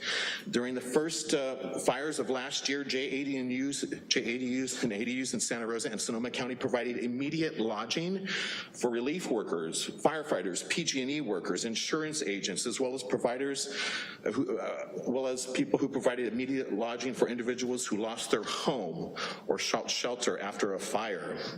ADU and JADU units offer property owners much more flexibility in how their property is being used. The cost of building an ADU or JADU can be offset by allowing it to be used as a short-term rental. This allows a middle to low-income family the ability to afford to build an ADU or JADU. Family needs change over time. An ADU or JADU that was originally built as a short-term rental can be used long-term to house a relative or a family member or meet any other needs the family desires. For instance, an aging or ill host who might wish to convert an ADU or JADU into a dwelling for a full-time or part-time caregiver, or it could be used temporarily by an adult child out of work or tending a college, or by one half of a divorced couple. The concept that anyone can list a dwelling or a room on a home sharing site provides a level of equality that anyone has the opportunity to earn extra income no matter who they are. Since operating an ADU or JADU requires extra time and expense from the homeowner, thank you. Thank you, sir. And I should mention to the public, this is a public hearing, so we're all just going to collectively pretend for a moment that I opened it 2 speakers ago. We are going to continue, Mr. Ellis, we're going to continue with Ms. Silverman, followed by Scott Johnson. Hello, Vice Mayor and council members. My name is Alima Silverman. I'm an architect in Santa Rosa, and I've been working with the Rebuild Green Coalition, which is a group of architects and engineers and others that are helping homeowners rebuild their homes from the fires in a greener way, in a more sustainable way. Not always, it's not an option always offered by contractors. So anyway, I've also been helping people with designing ADUs and being able to expand the housing need in Santa Rosa through the building of ADUs. So that's what I'm here to talk about tonight. I want to thank all of you, the staff, David Gurin and others, in Jessica Jones, in the planning staff, for bringing this forward. I know I've come to quite a few council meetings talking about this issue, and I'm glad that something was able to be done. It's another example of the city departments working together and supporting each other and supporting the community. So I know that there has been a lot of work on the housing problem in Santa Rosa by the council and by staff, and I really appreciate that. The housing bond, the density increase in the downtown that was brought tonight, and several other housing policies that have been adopted. We need them all, and certainly making it easier for middle-income people to build ADUs on their property is one piece of this puzzle to adding more housing.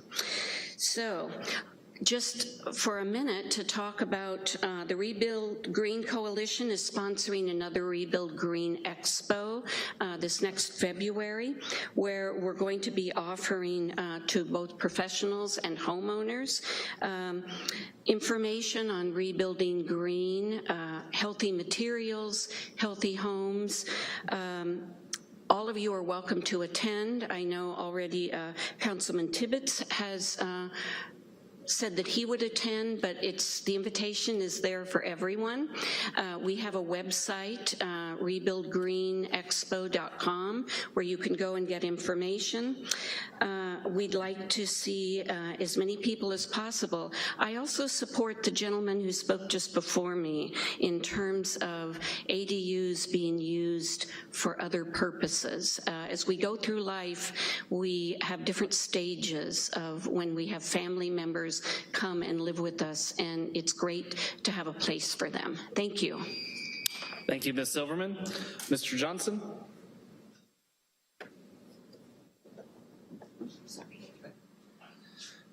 Good evening, council members and vice mayor. I wanted to, my name is Scott Johnson, and I am a member of Urban Community Partnership. Some of you may remember from several years back, as well as a developer of small units, things like ADUs.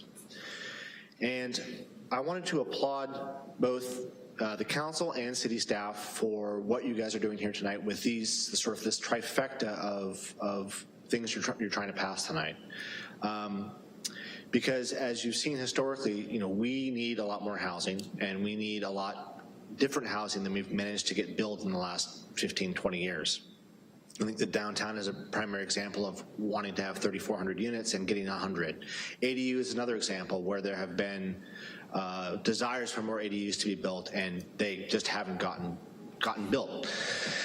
The city only has certain levers to help encourage these things, and one of the three things I think the city can really do in helping these is reducing the uncertainty of the process, reducing the time from proposal of the project to completion of the project, and reducing the cost. And these things tonight are all about reducing the cost, and I think that's to be applauded. Particularly with ADUs, my experience that the people who want to build ADUs, they're not seeking profit. They're not like a large developer. They are cost sensitive, and so reducing costs for them, it makes, for some people who couldn't make it pencil for themselves because they're taking a loan out on their main house, reducing the fees by several $1,000s might make the difference between doing it or not doing it. So I just wanted to support this this amendment and then the downtown density, and think you guys are doing a fantastic job. Thank you. Thank you, sir. Is there anybody else who'd like to speak? Mr. Els? Forgive me, yes, I just had a thought that, you know, Councilwoman Combs was talking about how to look at these as duplex, and I thought about the previous measure where I said cooperative housing, intentional housing, and mutual housing. If you have a different housing ownership structure within the same kind of physical structure that you're talking about, you could have two separate demised units next to each other, which would appear from the outside like a duplex. Or it could be reconfigured, as the city attorney said, to look like an ADU. So you could have a private unit through a cooperative or other type of intentioned housing. Adjacent to it could be owned by them, an ADU. You would have two units right there at the fee of one, reducing all the fees for... I'm giving away these brilliant ideas and reforming, and I would hope that you could actually entertain those. I don't know if in the process of the ADUs, this is a separate thought, that in the process of doing an ADU, maybe this gentleman's mentioning about the difficulty of creating these, is that it's possible that there could be a tax reassessment. I don't know if that's been looked at or anyone has talked about that. If someone adds an ADU, do you in fact trigger a property tax reassessment of the property? I'm not aware of whether that, but it could be a prohibition. And if it doesn't trigger it, then maybe effective marketing and communication could overcome that barrier. Thank you, sir. I'm going to, seeing no other individuals rise for public comment, I'll close the public hearing, bring it back to the council.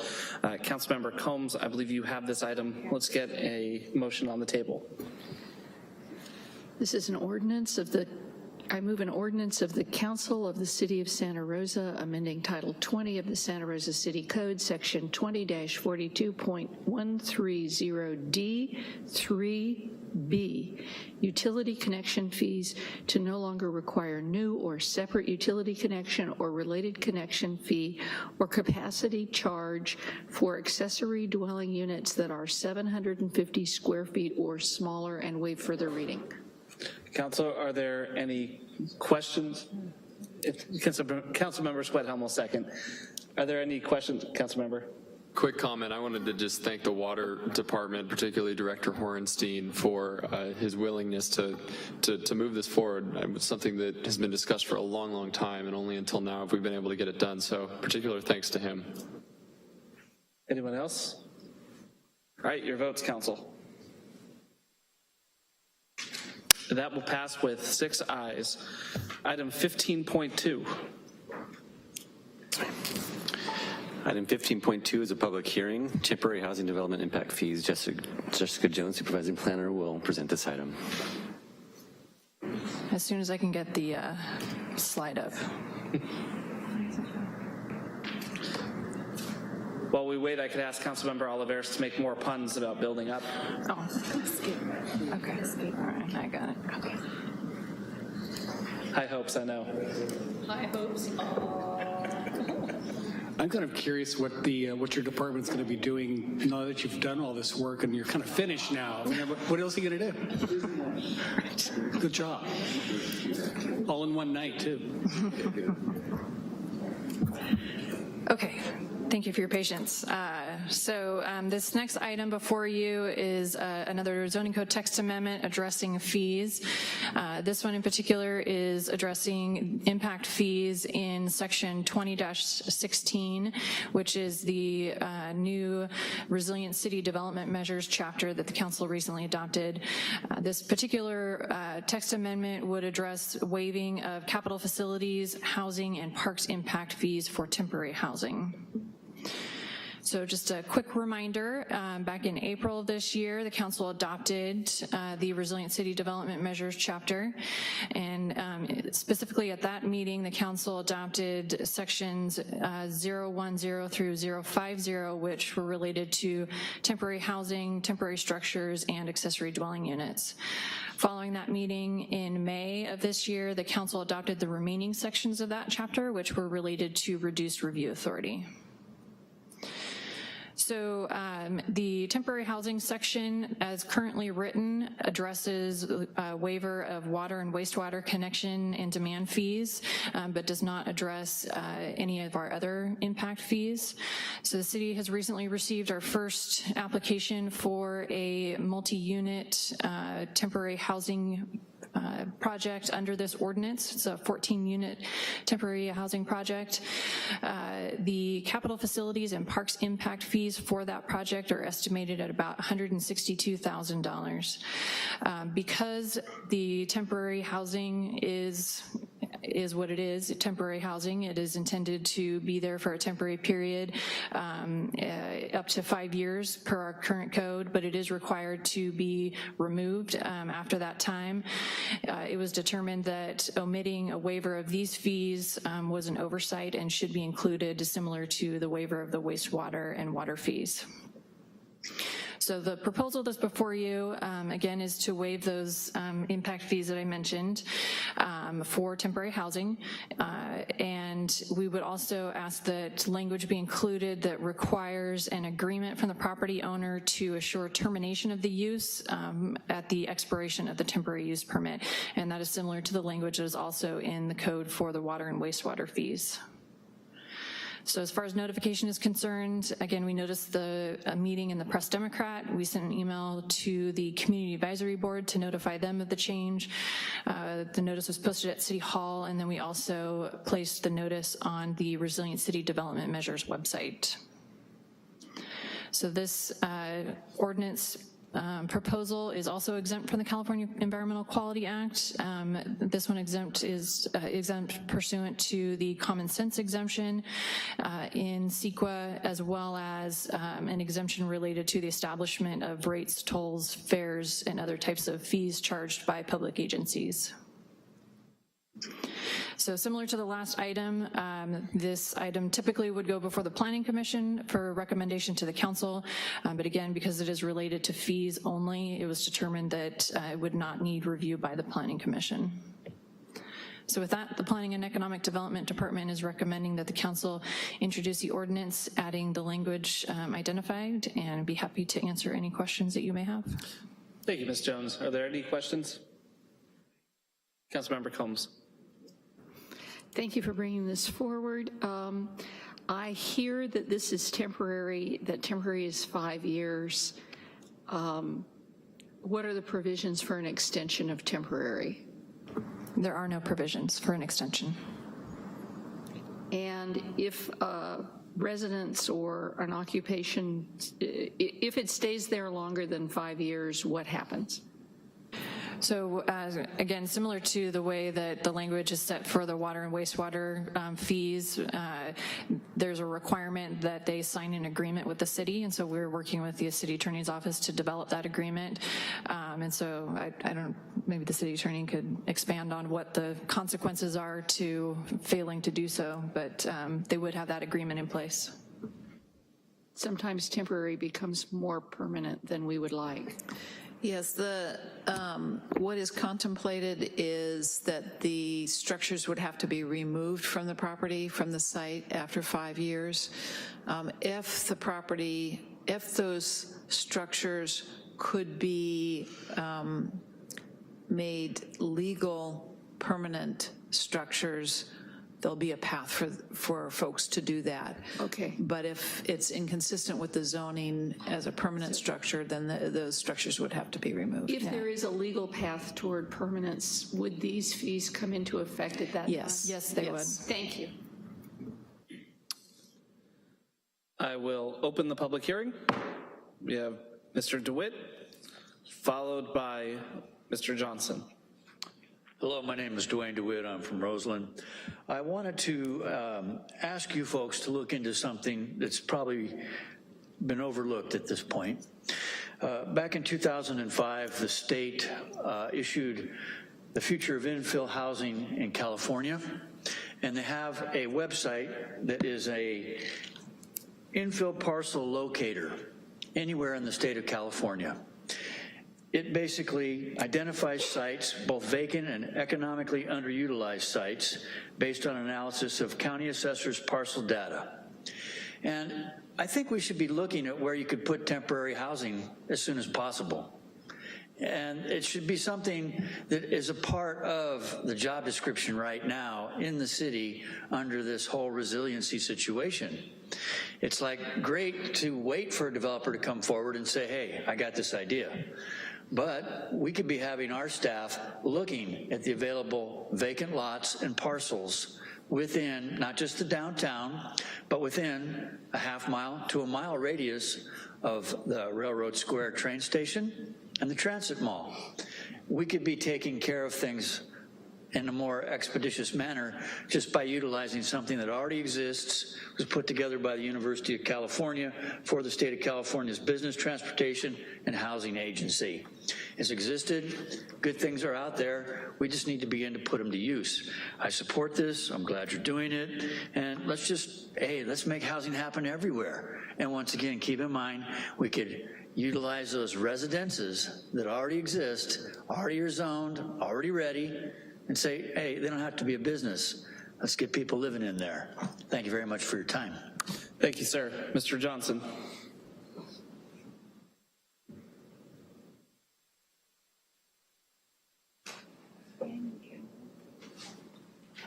Council members and Vice Mayor again. In addition to building ADUs, I also have been working with Homes for Sonoma, who have been working on temporary housing for fire survivors. And as we sit here almost exactly a year after the fires, the need for housing has continued, has not gone away. Many people have found sort of temporary positions with family members, or have rented places, or have money coming from FEMA or insurance, but that money is going to run out. We've been told that in April and then again next October, the funds available for their temporary housing, their hotel rooms, will be gone. And so we'll see another wave of people who have managed to survive this long in Sonoma County after the terrible fires, but won't have anywhere else to go because the rebuild will not be done at that stage. Temporary housing is a challenge because it's a challenge for the cities, because there's the fear that it will become permanent where it wasn't planned to become permanent. But it's also a challenge because it's expensive to place, largely because of the infrastructure. in different jurisdictions, it often has to be undergrounded, and putting 5 or 14 or 3 units on a small parcel requires a lot of electricity and a lot of water and sewer lines, and that's a lot of money. And these units are all being placed and built typically by donations from individuals and from organizations. And so reducing these costs and making it easier and faster to get this temporary housing out before the money runs out for the fire survivors is critical. And so I want to thank staff and I want to thank you for considering this tonight. Thank you, sir. Is there anybody else who'd like to speak? I will close the public hearing, bring it back to the council. Any additional questions? Mr. Sweathill. Thank you, Mr. Vice Mayor. Move an ordinance of the Council of the City of Santa Rosa amending Title 20 of the Santa Rosa City Code, adding Section 20-16.030E to Chapter 20-16 Resilient City Development Measures to address waiving of capital facilities, housing, and parks impact fees for temporary housing, file number REZ 18-008, and waive further reading the text. Second. And your votes, council. That passes with 6 ayes. There are no written communications. Do we have any additional cards for public comment? Again, as a reminder, we will be closing the meeting tonight in honor of Helen Rudy. And with that, we are adjourned.